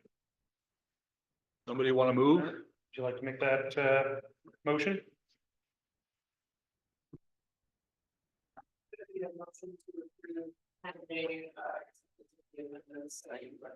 Yeah, why don't we just bring the schedule back for approval? So it'd be a motion to amend and then send back to the consultant for confirmation. That would probably be what you mean, right? That sounds right. Yeah, I mean, I'd like to see it in writing. Yeah. Well, and the consultant has to agree to it too. Of course. Yeah. Okay. Did you make a motion? I did not, no. You want to? No. All right. I will move that we send this back to the consultant with the post changes for their approval, and then bring it back to council. Second. All right, it's been moved and seconded. All those in favor? Aye. Aye. Do we have a similar question with the next one? Motion passes. All right. And Giovanni, thank you so much for being present tonight to answer our questions. Thank you, everybody. All right, with that, we'll move on to item number B. Oops, sorry, C. Approve professional services agreement with Yuba Planning to conduct environmental planning and special projects for the city. All right, Mayor and Council, as we mentioned before, Yuba Planning is will be conducting our environmental planning and special projects for the city. And so they have a very broad experience from the environmental side and from the historical side. They have done a lot of work up here in Siskiyou County, and we felt that they were a very good fit in order to accomplish those types of tasks, including annexations and working with LAFCO and all of those things. So staff has a recommendation to approve the agreement. I have a question or two. I'm gonna go, turning to the compensation page on page 47. I actually really appreciate these rates for the type of bigger projects we're doing. It's been very competitive from what I've seen. My big real concern, and I'm very adamant about this, I don't know if there's someone from the company who could address it, but I am not willing to give them a 10% markup on sub-consultants. That is a typical sub-consultant markup. I'm aware of it. It infuriated me last time I saw it. Yeah, Case has the same one in theirs as well. Just from my professional standpoint, you're not gonna get that taken off. Well, I have to ask for those that are saying. I know you have to, but I'm just thinking that. Maybe they're gonna charge their hours worked for doing the sub-consulting anyway. Mhm. So my rationale is, if they could tell me they're not gonna charge for the hours and spent doing the sub-consultant, why the 10%? Good question. However, I will recognize this is the most affordable option. We do have to have consultants to all this time. Yeah, and we do have Jessica Hankins online, and maybe she could address it. Yes, I'm here. This is Jessica. Thank you, Mayor and Council, and thanks for considering this tonight.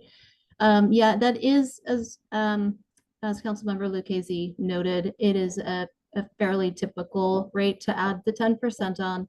I've actually never seen it without it, personally.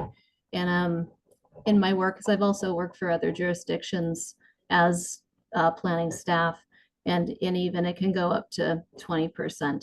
The reason that it is on there, I can tell you from a business management perspective, is that it does take a considerable amount of effort to coordinate with subconsultants, to find subconsultants, to deal with subconsultant invoicing and those types of things.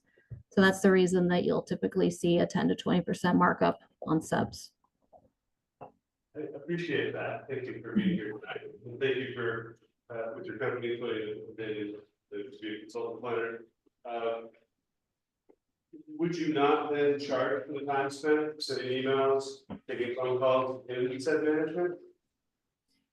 Well, so what's going to happen, I think, with this particular contract is that we might get a request for a special project, as an example, and then the way that the contract is, or the agreement is written, is that we would then provide an estimate if the city requires it. And it's this type of estimate, which, you know, I recommend if you're going to be working on a larger project with us and it's not ongoing day-to-day operations, that you probably would want to get a cost estimate. And putting that type of thing together does take some time and coordination. And I would not typically, there's nothing to bill to at that point. There's no project to bill to. So no, I would not bill for that time. Okay, it's the structure anticipates most of your funding coming from grants. So there's right. That project is there. If we have projects where that is not the case, then it becomes very apparent to the vendor that we have the setup, just how expensive it gets when it's not the federal government that's going to bill. If you put it on the spot, I don't know if you have any authority over what you can do with the contract or not, but I would certainly ask if we could maybe negotiate this point out, or, you know, since you guys are one of several, you know, planning contractors that we would have, if I maybe understood the process for the subcontractors, it'd be better. If we have a project and we want to get it done, say we're going to do an update to one of our elements of general plans, something like that, you give us, if you're going to immediately turn around and give it to somebody else, you know, 80% of the work, with 10%, we may as well just go find those other consultants who can do it, except for maybe taking time. So while we're here at the beginning, I wonder if you guys get interested in maybe restructuring that element. That's a good, I mean, it's a good question.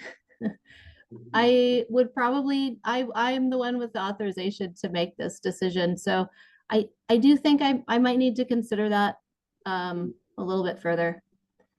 Okay, I appreciate that. I'm hoping to understand it better as well. Maybe I'm not quite grasping the way in which we're going to interact with the city. I come up with scenarios where it could cost us quite a lot, and I have to look after, you know, limited funds. Right. I hear you. And as much as we can do, you know, to keep things in-house, we will definitely do that. But I mean, potentially there could be, I'm just trying to think if there's a different model for this than a 10% markup on everything, you know, going forward with a sub-consultant. Maybe there's a flat fee just for the you know, the initial coordination needed or something like that. I would appreciate working with you to come up with something that we feel confident with, that it's fair to you, fair to us. Okay, sounds good. All right. So we Public came, comments? oh yeah, with that, unless anyone has any further questions, I will open this up to public comment. Please limit any comment to this particular item, 3 minutes. I'll give you a 30-second warning when your time is almost up. And with that. Thank you, David Hicks. It was 52 years ago that I started practicing law. And over that course of time, you learn a few things. I looked over the 3 contracts that were in the packet for tonight's meeting, and there were, to me, too many problems in the contracts, and I really like what's been happening here tonight. But one of the things that I was struck by was this very vague paragraph that said, if there's any dispute, we're going to go to binding arbitration. Well, I personally witnessed cases, served as a judge on cases where people have done things like, had to have an 18-week trial over a one-page contract. That was a case between two lawyers, actually.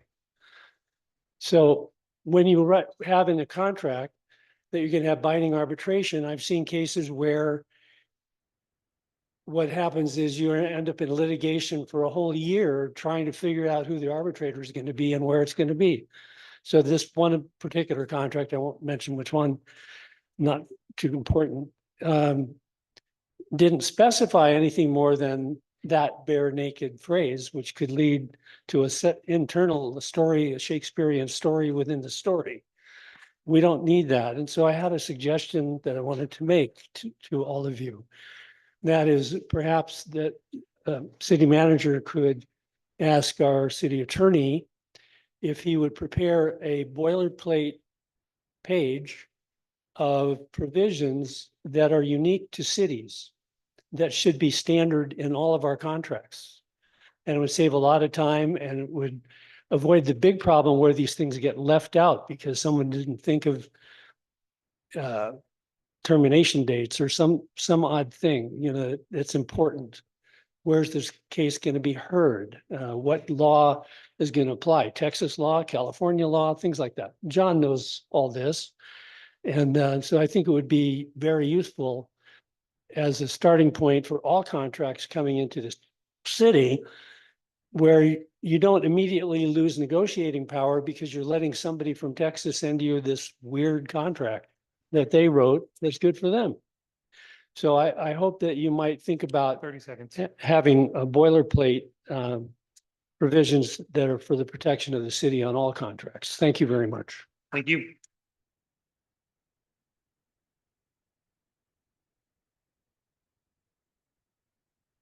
Dwight Bailey, 5906 Castle Avenue. This county has agreed to do our inspections until January 31st. Is this company going to say, are they going to do the inspections with this part of this contract? Or do we still have to go out and find somebody locally to do inspections? That would be one question.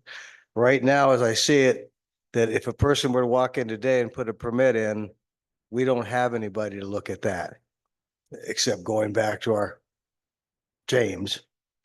So I would wonder why within this, I thought this was going to be looking at permits and reviewing permits. It does kind of state that. I think this is what the company does. But if we're going to have to still go out in 4 months and find an inspector, we still have an issue. I think maybe a wraparound would do a little bit more with this because with $200 an hour, minimum of 4 hours, I would compare this to what we were paying prior to, say, the last planner, Rico. How many more thousands of dollars are we expected to pay because of the loss of that man? And does his body take responsibility for that? Are you willing to make that move and take that increase on that? But like I say, I would like to see it where we actually get things moving. Thank you. All right, any other further public comment? Seeing none, I will close public comment on this item. I can address Dwight's questions about that. So Dwight, we do currently have a building official RFP out. Should close next Friday. And then we will be, that's separate from this. Yeah, it's separate from this. And if we could, yes. Yeah. All right. Any other further discussion on this item? Motion to approve professional services agreement with Yuba Planning and authorize city manager to sign. Second. This involves money, so we're going to do a roll call vote. Yep. Yeah. Yeah. Are you guys ignoring that and the contract planner's willingness to maybe negotiate something that's maybe a little more fair than 10%? She was gonna come back.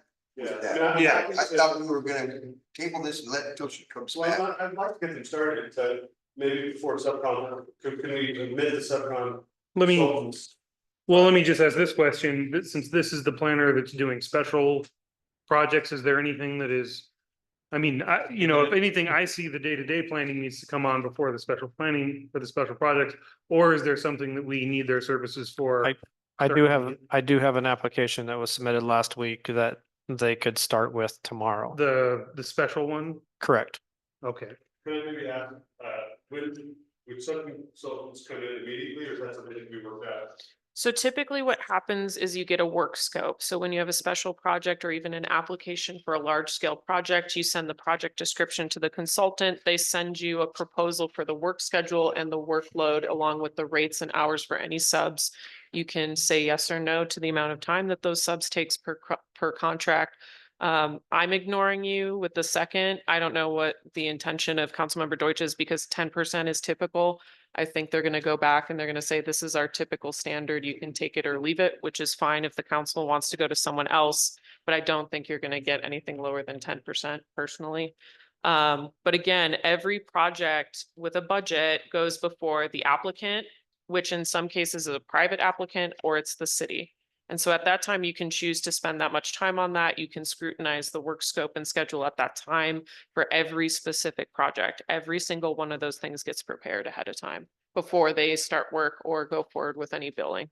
Expect your it's standard practice, but given that the lovely planner and you planning has agreed to potentially, solve this problem with our satisfaction, I don't know, I think it'd be wonderful to personalize this for Dunsmuir. But if you guys have that motion, if that's the intention, proceed. Yeah, I still feel that we can work this out, if there's a problem. And I do think that since we're dealing not with the standard, everyday kind of thing, but special projects and we have one on the line, I think we can work that through and use this as a time to do it. That's my thought on it. So you want to rescind your motion? Going to get back. So you want to rescind your motion? No, I thought I moved that we just go ahead and do it, right? You're moving that we sign today, don't go back to the consultant. Yeah. Okay, I'm fine with that. I thought you Yeah. seconded Yeah. it too, yeah. Yeah. All right. You with that? I'm not. Yeah, we need. Well, Michael, you're the. I know. All right. Councilmember Lucchese, Aye. Councilmember Brian, Especially, I think. Councilmember Deutsch, Aye. Councilmember Keisler. Respectfully, nay. Since the consultant has already expressed interest in a little bit more negotiation, I am also going to go no on this one. Motion fails. Move to table. Admitting obviously it's gonna need approval, but admitting and renegotiating the appointment of some sub-consultants. Motion to table then. I move to table this. Hold on. So there's no second. I'll second that. I'll second your motion. All right, Can we ask the consultant if Jessica, I want to ensure that that's okay with you before they come to a vote. But it's okay with me if they table? Thank you. or that we table or that we, You could just approve with the, as they mentioned, and come back to discuss the consultants separately. Are you okay with that? Yes, yes. okay. All right, it has been moved and seconded. We'll do a roll call on this one Who made the motion on that one? and I seconded. Got it. Okay. What are we voting on now? This is that we're approving it, but we're going to Okay, negotiate that one particular point. Okay. more. Yeah. fine. All right, Roll call. roll call vote, please. So it's motion by Councilmember Brian, second by Lucchese, No, No, seconded by me. second by Claire. No. Okay. Roll call vote. no, Councilmember Lucchese, no. Councilmember Brian, Hey, Councilmember Claire, Councilmember Deutsch. Well, you- Aye. Oh, yes. Aye. Councilmember Keisler, Nay. Oh, I thought you said nay. nay. Mayor Clarno. Yes. Yes. Okay, sorry. I thought it All right, sounded motion like- passes. Cool. That was fun. All right, where are we? Ball field. Before we No, get no. into, oh, you're right, we do have one more on old business. All right, with that, we'll move on to item number D, approve license agreement with Dunsmuir High School for use of the ball field and Little League field. All right. City Manager Reef. All right, Mayor and Council, so normally Dunsmuir High School has entered into an agreement for use of the ball field for football and baseball. But they typically were doing it with Dunsmuir Park and Rec. And since we have begun doing the maintenance and working through that process, this year we felt it was appropriate for the city to take that agreement on. So this is essentially the agreement that Dunsmuir Park and Rec has had. So there is a amendment to the one that was provided in the packet. And it was placed in front of you and for an amount of $5,000. And it also had an additional $500 use for the ball field or the Little League ball field. There was a little bit of a misunderstanding, and after speaking with Ray, we're just going to approve it with a flat $5,000 fee. And so that would be the only amendment to the agreement that was provided in the packet. They've always paid $5,000? No, this is an increase from what they were. They were 4,400. 44. No questions. All right, any other questions? Let's see. There's life insurance. I think it's a, It's all about yes. okay. Insurance. Not that it particularly matters now, like we'll raise it next year or even 5 years down the road, but I've seen so many contracts that don't have any increases in them. And that, 50 years later, it's the same amount, so. Did I miss something as far as the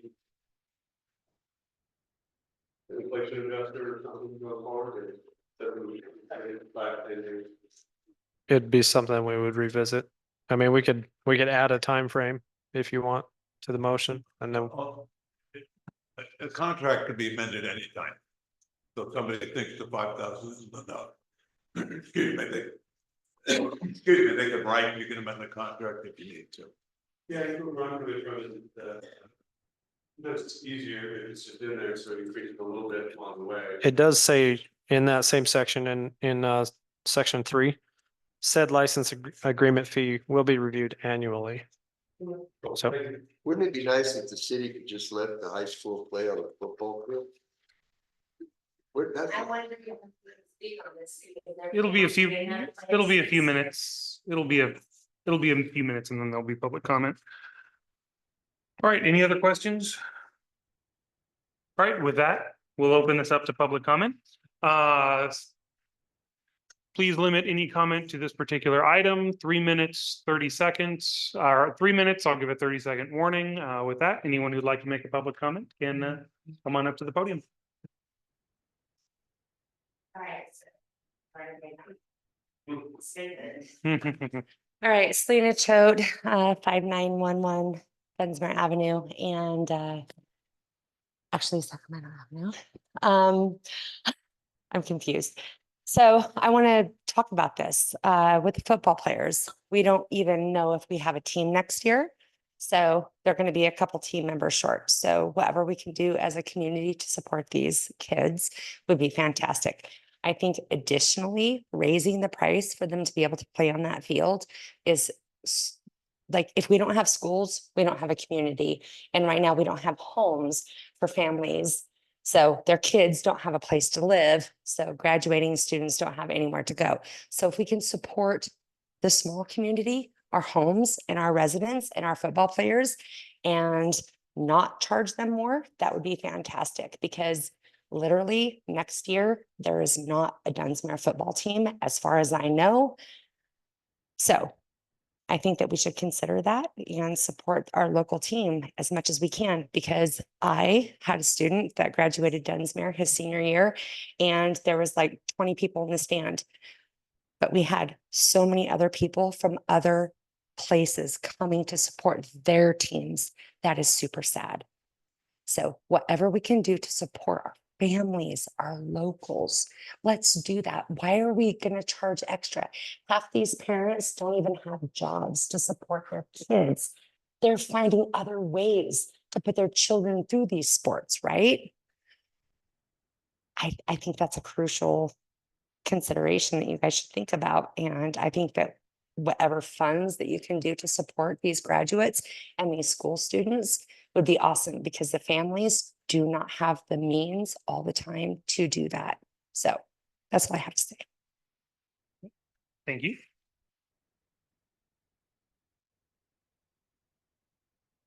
Any other further public comment on this item? Seeing none, I will close public comment and we will move into council discussion.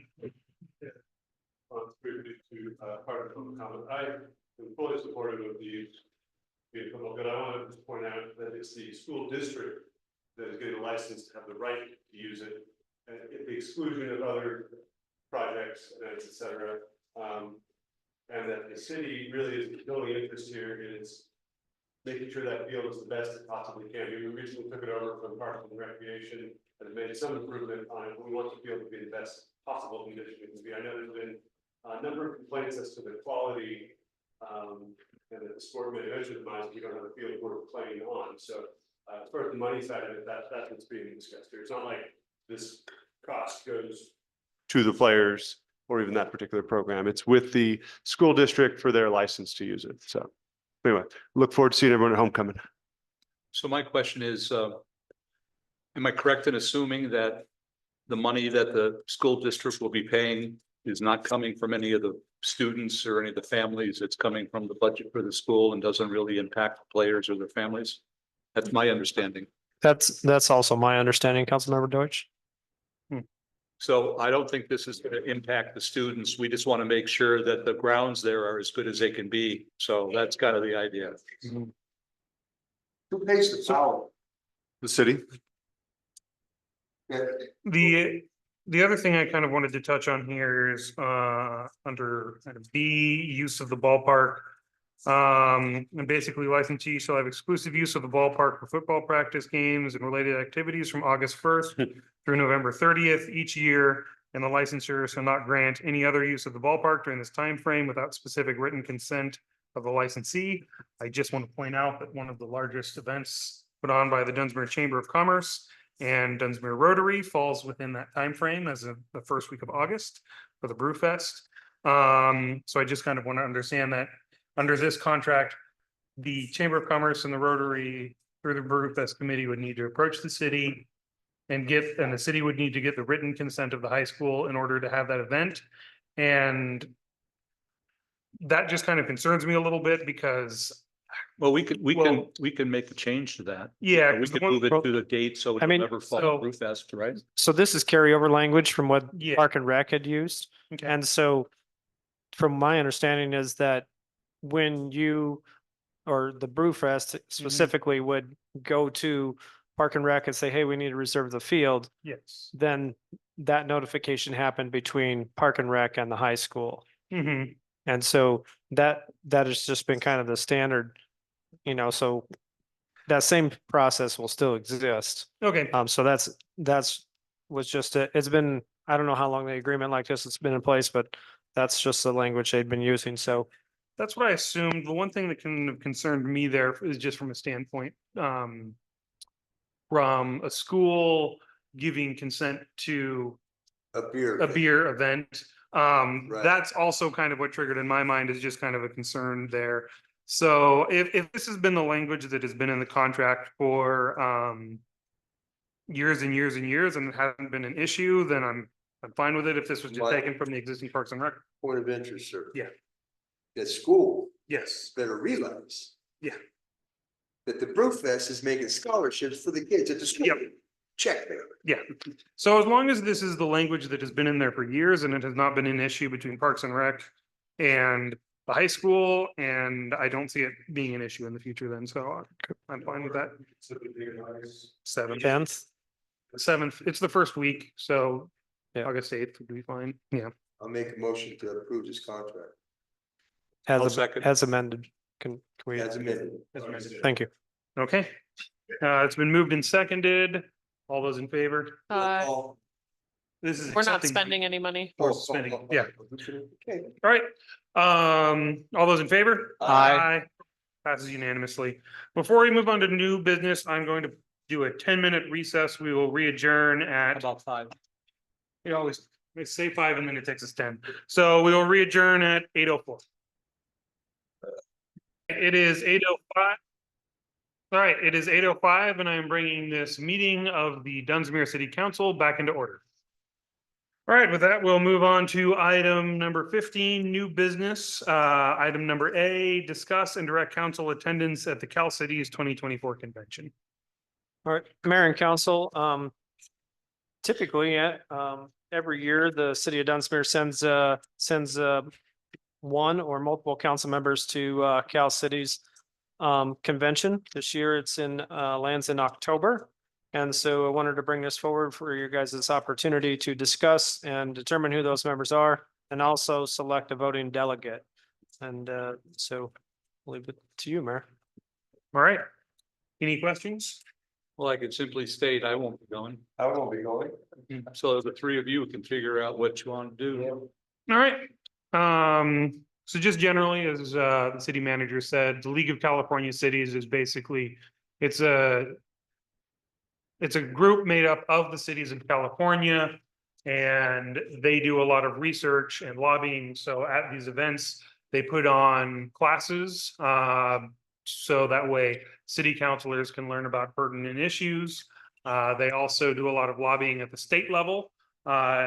Basically, every time the state or federal government wants to try and pass something that interferes with the city's ability to conduct its business or the state trying to take over powers from the cities. They lobby against that at the state level and try to fight that, which in California happens quite frequently. So basically what we're discussing here today is sending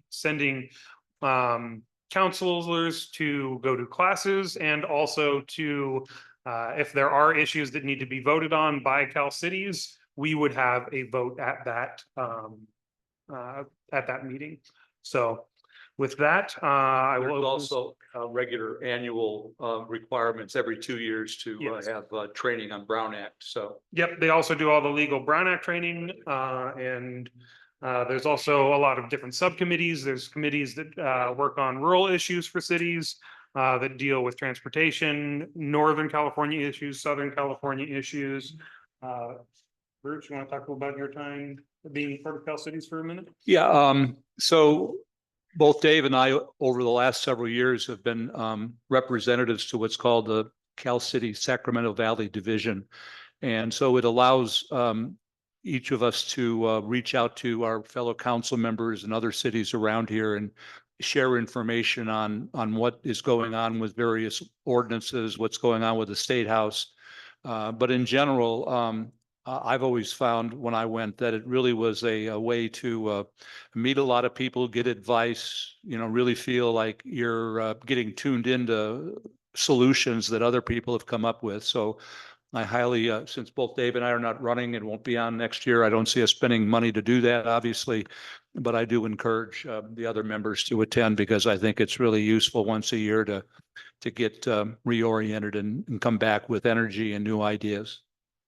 For newly elected council members. I can't emphasize the things that I have learned through going to these conferences, as well as the people and the friendships like Mr. Ross I've made over the time that I've been on city council. I sat on the board of directors for 6 years, and in that time, I've watched them develop the rural cities aspect to where they're starting to look at little cities like us a little different now. And that was good to see that starting to come around. And it was good to be part of it. The one thing that I learned is how not to get sued. They teach you some things that are very, very important as far as being on city council. So I encourage anybody that newly elected, I think that you guys should impose, it's mandatory, make them go. We do have that next. Oh, yeah, Yeah, yeah, yeah. because it's, Mhm. anyway, thank you. Thanks for letting me be part of this council for 12 years. Yeah. And thank you for working so hard with Cal Cities over the time you're on it. So, yeah. All right, with that, unless there's any other questions or information that anyone would like to get out to the public, I will open it up to public comment. All right. 3 minutes, I'll give a 30-second warning. Please limit comments to this particular item. He's been there a few times himself. Peter Arth, 5859 Sacramento Avenue. I strongly encourage using the League of California Cities as a resource. The meetings are fine, but their website, really, this is an affinity group dealing with the California State Legislature, dealing with our local senator, our local representative, and on 3 issues: solid waste, housing, and at least my aspiration that there will be an actual historic district, as the Cosmont report encourages. All of those could be done with a whole lot of help from the League of California Cities. Thank you. Thank you. Any further public comment on this item? Seeing none, I will close public comment and open it up for discussion. It's really a very good tip right there, as far as the historic.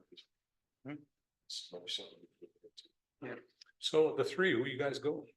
That's the question right now.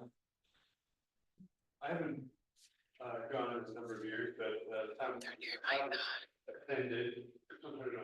time I have attended, I found it to be very edifying. I'm interested in a number of topics that look like we're going to be addressed there. So if it pleases the council, I'd be willing to be one of the delegates or an alternate. I would also appreciate being delegates. I know there's some issues that are facing the city right now that they're specifically doing classes on. Well, I don't really think to you guys. Well, Juliana, don't you have something else usually going on at the same time? I work. Yeah. Unfortunately, the conference is Wednesday through Friday, and I do not have the luxury of taking that much time off. I move that we send as our delegates, the mayor and the vice mayor. I second. All right, it has been moved and seconded. All those in favor? Aye. All right, with that, we'll move on to item number B, discuss and direct staff to develop a policy on required or recommended attendance by newly elected officials to attend the Cal Cities newly elected officials training. So if you don't mind, I'm going to jump in. Go ahead. You have the most recent experience. Exactly. So every 2 years we elect city councilors. During the last election, I was the only counselor who was newly elected. The other 2 were re-elected. And so therefore I got to go to this newly elected officials training. They go over a lot of Brown Act training, issues on cities finances. I found it to be incredibly valuable. And I think it is an amazing and excellent resource for new city councilors and elected officials in this town. I would also like to extend this not only to the city council, but we're going to have a new treasurer this year as well. I think it should be for all city officials to go to this. I would have to concur with that. Just the amount of knowledge that you can get at this is really, really valuable. With that, does anyone have anything else to add before or any questions? Mayor Clark, can we roll back for a second? We Yes. didn't establish a voting member. Oh, We need to establish the voting member. all right, roll back to item number B. So I move that we designate the mayor as the voting member and the vice mayor as the non-voting member, backup member. Okay, yeah, so we will go back to item number A and add the addendum to our vote. You said. We'll make mayor the Voting delegate and the vice mayor as the backup. Is that you first? You second that? I second it as amended. First, second, okay. It has been moved and seconded to amend item A. Motion by who? I motioned and he seconded, and he'll be the voting delegate. He'll be the backup. All right, all those in favor? Aye. Aye. All right, back to B. Sorry for that, everyone. So I talked to City Manager Reef and also to Councilmember Keisler a little bit about this at different times, about trying to basically have the city have a policy where we highly recommend and encourage all of our new city elected officials to go to this, and also support them in doing so. I thought the word mandatory is what we described it should be. Yeah. If you're newly elected, mandatory, you go learn the rules, period. Yeah. Does it include treasurer? I would like to see it. I would like to have it be mandatory for It might change some things in the future. counselors, but recommended for the treasurer. Excuse me. Yeah. If somebody's elected, they're elected, you can't compel them to go. They have the right of election, because you should encourage them to go. Encourage, yeah. And So then- fund the. They have to get Brown Act training though, don't they? Oh, yeah, but they can do it otherwise. Yeah, as you guys know, if you get elected, you're a city council member, and other city council members can't tell you what to do or not to do. All right, so then highly recommend they go and. Can the give city them support. develop, I'm sorry, Or go ahead. can the city develop a policy if you are elected, that you are encouraged, go? That's what we're talking Oh, about. yeah, absolutely. That's what I'm trying Yeah, to no, the discussion was mandatory. Yeah, can't do mandatory. But certainly you should encourage people to go. And you should, and budget for it. Yeah. All right. We can, Go ahead. I'm trying to get a protocol where it's mandatory. That can't happen, No, no? That's what he's saying. We can't force somebody to Okay. do it. So, but it does encourage. And so if we do public comment, we can probably just move on. Yeah. Any other questions or anything before we go to public comment? Questions would be at your candidates, asking if they're willing to go get training. Yeah, right. All right, with that, I will open up this item for public comments. 3 minutes, I'll give a 30-second warning. Please limit all comments to this particular item. And with that, I'll open this to public comment. Well done. Well done. Seeing none, I will close public comment on this item. All right, I move to direct staff to develop a policy for the encouraged attendance of newly elected officials training to be brought back at a future meeting. I guess with work committee, we wouldn't have to vote on it individually, so it comes up, you've already corrected. yes, If they choose to go, they don't need to come back to council. yes. Okay, perfect. All right, And this would require a budget amendment for this cycle. So I want us, yes. just because we have 3 elected officials turning over. Mhm. And so I did put three with the treasurer. Yeah. And so I did put a requested budget amendment in there of 4,000. Just to ensure we could cover registration costs, hotel and travel. Do we want to run this?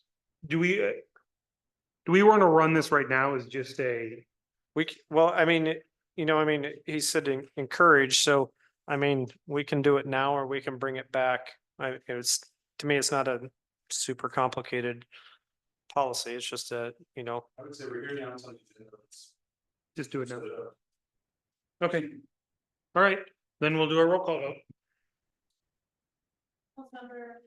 aye. Councilmember Brian. Aye. Councilmember Lloyd. Aye. Councilmember Keisler. Aye. Mayor Snyder. Aye. Motion passes unanimously. All right, with that, we'll move on to item number C, discuss and potential termination of city manager contract. So just the history behind this is, as part of city council protocols, any 2 city councilors can vote and second to have something added to the agenda. This particular item was added by Councilmember Keisler and Councilmember Deutsch after the city manager's evaluation. For information to the public, there is also at the same time a performance improvement plan that was put in place to address some of the shortcomings as well, with a defined timeline and objectives in order to address some of these short, or some of these issues that have been brought up as a alternative as well. With that, any council But there's questions? more. There's more than 90 days. Yeah, and that performance improvement plan runs for 90 days. When It was that doesn't have to established? run for 90 days. That would be established as of this meeting at the closed session. Thank you. Yep. So, with that, any council questions before we move on to public comment? All right, with that, I will open up this item for public comment. I will be holding public comment to 3 minutes. I will be giving a 30-second warning. Please limit all comment to this particular item. And with that, we'll be doing individuals in the room first, followed by Zoom. If you would like to make a comment on Zoom, please go to the reactions tab and raise your hand. With that, I will open this up to public comment.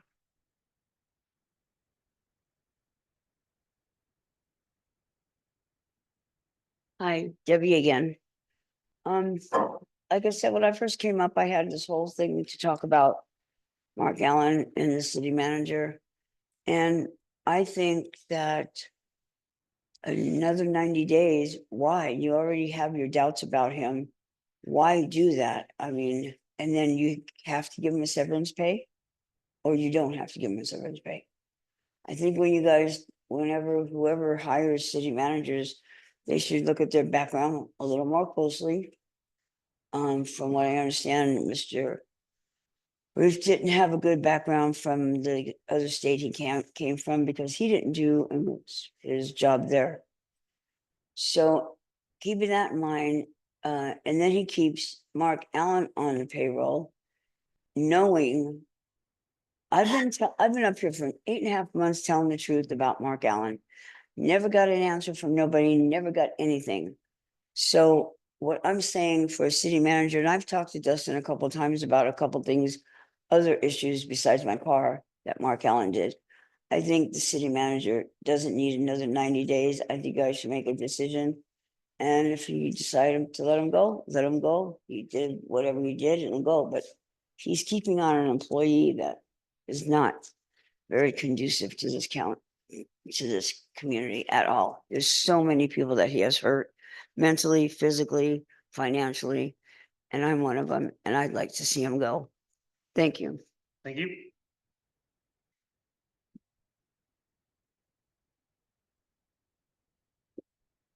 Seeing no one else in the room, we will go to the comment on Zoom. Oh, we do have someone else in the room. I spoke previously, Frank Alessio. I think Dustin's done a fabulous job in this town. I have a master's degree in public school management. Also have a credential to be a principal of a high school.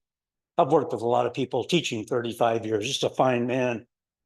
You get a principal come into a high school. Highlands High School is a training ground for administrators. I was a department head for 23 years out of my 35 years of teaching, 12 years in a junior high school. You get a principal come in, they aren't a crackerjack right off the bat. You get these people some help. You hire a man, you stick with them. You don't just get rid of them on a whim. I want to tell you one thing. You point a finger at somebody, you know what you got? You got 3 pointing back at you. Think about it. Thank you. All right. That, no one else in the room. We'll go up to the Zoom comment. I believe Kevin Holt is first.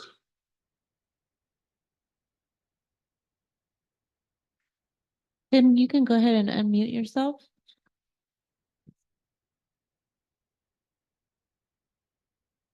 Tim, we can't hear you.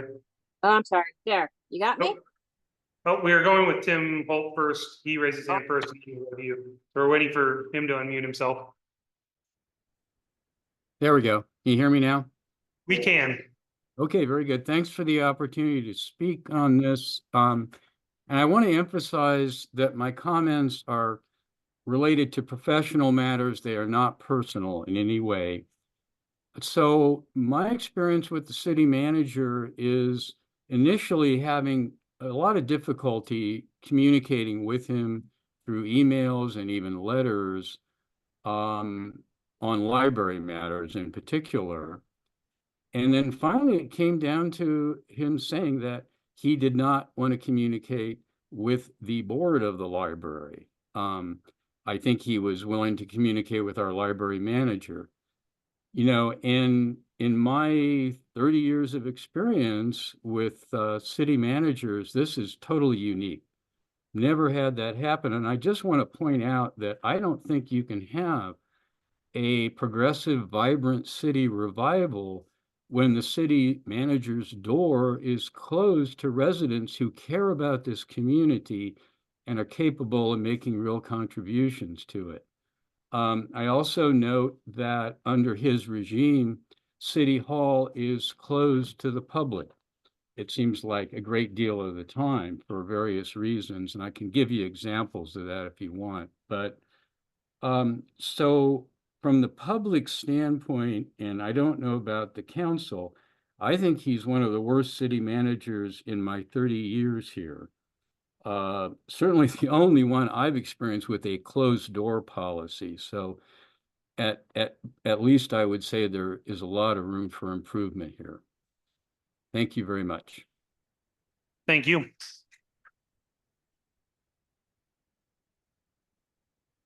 All right, next comment, please. Would you like to open it up to Dina? Yep, Dina, said it you was- should be able to go ahead and unmute. Dina, yeah, Okay, you hear me all? we can. So I was cruising through the agenda and I saw the staff report where it says it was determined to put this on another agenda after the first meeting. Apparently, it was canceled from the first meeting. I'd just like to know who determined it and where was the vote? That's an unanswered question for me. The second thing is that this agenda item has been sponsored by council members Keisler and Deutsch, who have been censured for abusive conduct. Remember all that? I do. And as a result of their aggressive behavior and the outpouring of public comment that this was abusive behavior, they both have decided not to run for re-election. And they are leaving the council. The city manager sits at the pleasure of the city council. These two abusive men want to remove our city manager. And I want to tell you, they've been here for I don't know how many years. How many city managers have you run off? This is yet another one. These two abusive men want to remove our city manager, even though they won't even be here. They won't even be on the council. They won't be here. This does not benefit the city of Dunsmuir. And it just seems to satisfy a grudge that is held by both of these clowns because the current city manager has held them to account for their bad behavior. These, you know what? There's another man, Mario Rubino.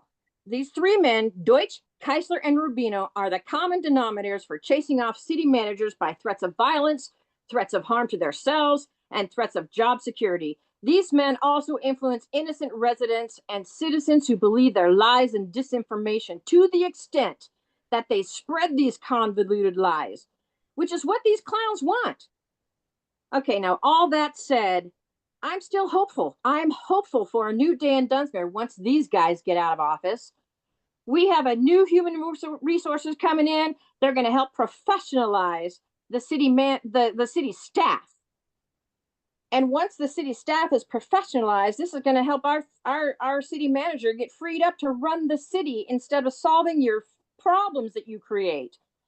When these clowns, Keisler, Rubino, and Deutsch, finally leave this dais, I'm excited for a new day in Dunsmuir. We're going to have a better, calmer Dunsmuir. I'm very excited for a new council to come in. 30 seconds.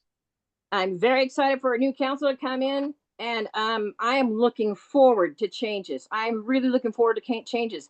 And I think Dustin's done a phenomenal job. He's been good. He's done some things. But did you all see what happened when he stood up to Keisler?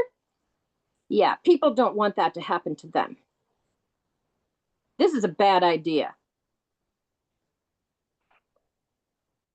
Thanks, Dina. Thank you. All right. Any other further public comment? Seeing none, I will close public comment on this item and go to council discussion. Bruce, you had. I have been, at the last, meeting, the mayor and I were appointed as an ad hoc committee to look into and to listen to people in the community.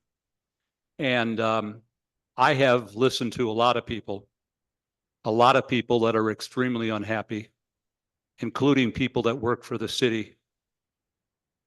I care about our staff. I care that they want to come to work and feel like they're being supported.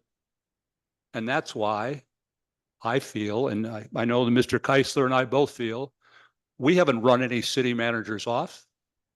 They each moved on because they were moving on to a new job. One had to move because he didn't have the education facilities for their child with a need. Nobody was run off. I've served with three incredibly good city managers. Randy Johnson, who was a city manager for over 20 years and served 3 different times here.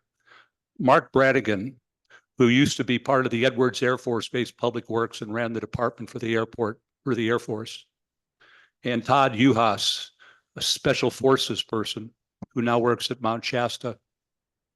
I care about the people who work here, and the people that have reached out to me many, many times with many concerns, I care about. That's what this is about. It's about having a city manager that takes care of the staff and lets the staff know that they're behind them. So that's what this is about. It's not about any other crazy thing. It's about the idea that I know that there are people both in the staff and in the city that feel that they haven't been heard, that they've been told without any sense of whatever. There's all kinds of things going on, and we have another season coming up with the storms coming up. Are we going to tow a bunch of people again? Because I thought we had a committee that was supposed to study it, but that hasn't met.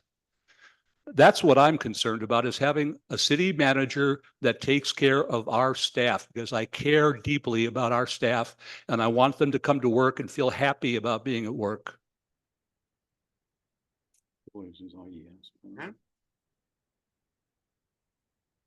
I get a chance?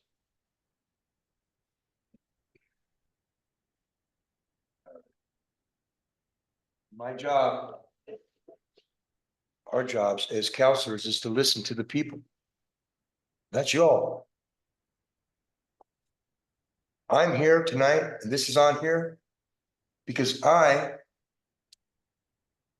for a minute, was the only one listening to the people. Then Bruce heard you. And we're listening to the people. I'm trying to fight for you. I'm trying to stick up for the people when you tell me that the city manager's not listening to me. He's alienating businesses. He's everything that I've heard. Okay, I stepped up. I say let's terminate the city manager contract. I say let's do it right now. I said let's do it a couple weeks ago.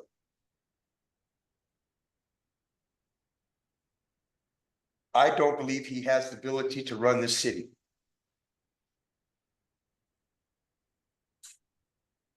So I tried. And I have failed. It takes 4/5 votes to terminate that man. They gave him 90 days. Me and Bruce are gone at 54. What you have is a good old boy system. You got his lawyer. His wife works for him. And the mayor's dating the vice mayor's sister. They got something going on. We didn't have a chance. I tried. But it's a small town. The good old boy system apparently won. But I don't say that I didn't try and that I don't do nothing. Because I've done all this to stick up for the businesses that come to me. So I officially pull that off because it's going nowhere. And I make a motion to adjourn, unless you want to do some other agenda items, because this ain't working. I tried, sorry. And I apologize for failing as well. But we've tried to listen to the people. Y'all came here, y'all. And we tried. The council that y'all voted for isn't allowing it to happen. And I'm sorry. I don't know what else to say. Well, with that, I'm just gonna say, Sorry, Good. I have a comment. Go ahead. Okay, thank you. So for those of you who don't know, I've served as the city planner for 5 years for the city of Mount Shasta prior to moving on to private consulting and then the city of Wairika. During my 5-year tenure with the city of Mount Shasta, I had a city council member repeatedly abuse his position as a city council member, which ended up becoming an issue with my work product. I was not able to work to the fullest extent of my ability to the point that I decided it was better for my physical health to leave that position and take another position with N Plan down in Reading for a brief period of time. There's a couple of different items I'd like to say on this, but I want to start with that because it is really something that as mayor, I had personally taken affront with how council members were treating the city manager for making decisions based off of municipal code, for making decisions that were equally applied to other people in the circumstances. And I have to say that the treatment that's occurred here in this circumstance by select members of this council echo what I felt, when I was leaving Mount Shasta. And I hated leaving Mount Shasta. I really loved working for them. I really dedicated a lot of my time to them and I worked as hard as I could, and it wasn't good enough to cover up someone's personal dissatisfaction with not getting their way. And I see a lot of that theme echo in some of the conversations. That being said, as we discussed with earlier when we came out of, well, we didn't discuss, but we reported out that we did a 90-day performance improvement plan for the city manager because we understand that some of the concerns that have been brought forward are concerns. Communication, perfectly okay. We understand that that happens. And from a management perspective, I don't think we would be good managers not giving an employee the ability to correct that type of performance. I don't think that reflects well on the city.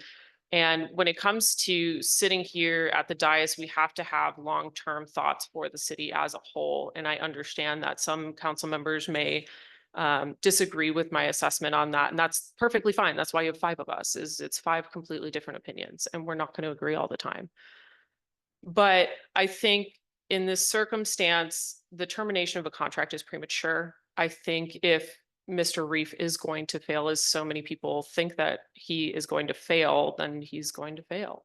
But I want to give him the opportunity to hear our constructive feedback, have it actually be constructive, because I think it becomes very difficult to give constructive feedback to someone when there are other people in the room literally screaming at them. And I don't think that that's the city of Dunsmuir. I don't want this reputation of abusiveness. And that's why I've taken certain actions in the past with some of the things that I brought forward when I was mayor. That's why we're trying to hire additional planning services to help out with the bottleneck that's happening. That's why we're trying to hire an HR consultant to help with personnel issues. We are trying to do these things to address those concerns in a productive way that doesn't put down people. And that's my perspective on the issue. I'm okay if people don't like that. I'm okay if people recall me. I'm okay with that. Because at the end of the day, we're trying our best to serve the city, and it's very, very difficult to do that when someone is screaming at you or working against you on a regular basis. And that's all I have to say on the matter. I just have 1 or 2 quick things I'm going to say, and then we'll go to future agenda items. Number 1 is I do believe that there are areas where City Manager Reef needs to improve on. A lot of those were brought up tonight by members of the public. And I just want to also say that I have also done a lot of talking to people in this town. I've talked to quite a few business owners. I've talked to quite a few citizens, some of whom are in this room tonight. And I got very broad and mixed sentiments from people in the community. And I talked to quite a lot of them about different options, and giving some time and room to fix these things was commonly thought of by people as a good idea. So in terms of talking to people and getting community feedback, I also did that. I talked to a lot of people. And once again, as I said earlier, I'll be down at the Wheelhouse from 2:30 to 4:30 on Saturday. If you think I've made a bad decision tonight, I highly encourage you to come down here and talk to me about it then. Or just if you see me on the street or anything like that, because I do want to know your opinion. And we can only act when we get, or we can only act on the community's will when we hear from community. And there's a couple people who have been very passionate about this issue on either side who have talked to me about it. And I have a couple passionate people and a lot of people in the middle. And I have to act on that, and I have to put something forward in a way that I feel like we can move forward. And if it doesn't work out, it doesn't work out. And the last thing I just want to say about the whole 90-day thing is, as it was pointed out by our city attorney, 90 days doesn't mean 90 days. If it's not on day 89 where we've seen nothing, that we get to make this decision. If nothing is happening, then we can act at any time before then if improvements aren't happening, if things aren't changing, if these issues that we've seen aren't being addressed. We don't have to wait till 90 days. You won't. But I'd like to respond to one thing. Yep. The idea that I'm trying to, attack the city manager. Each of us has an expertise. We have a planner, we have a person on real estate, we have HR, we've got construction. I spent 22 years in the Navy. That was all about leading, managing teams. It's about understanding who underneath you has the ability to grow and move and all of that. That's what I've been bringing to this for the last 2 years, is that when I look at the decision-making process, I cannot figure out how in the world those decisions are being made. That's where I'm coming from, not because I want to attack a person. He's probably a nice person. I don't know him very well. But the idea is that I don't think there's a possibility to change. And I'll just leave it at that, but it's not me just trying to go after somebody to get them wrong. I care and I look at it in my heart and soul. I just don't sense there's a possibility to change. But the 3-2, so here we are.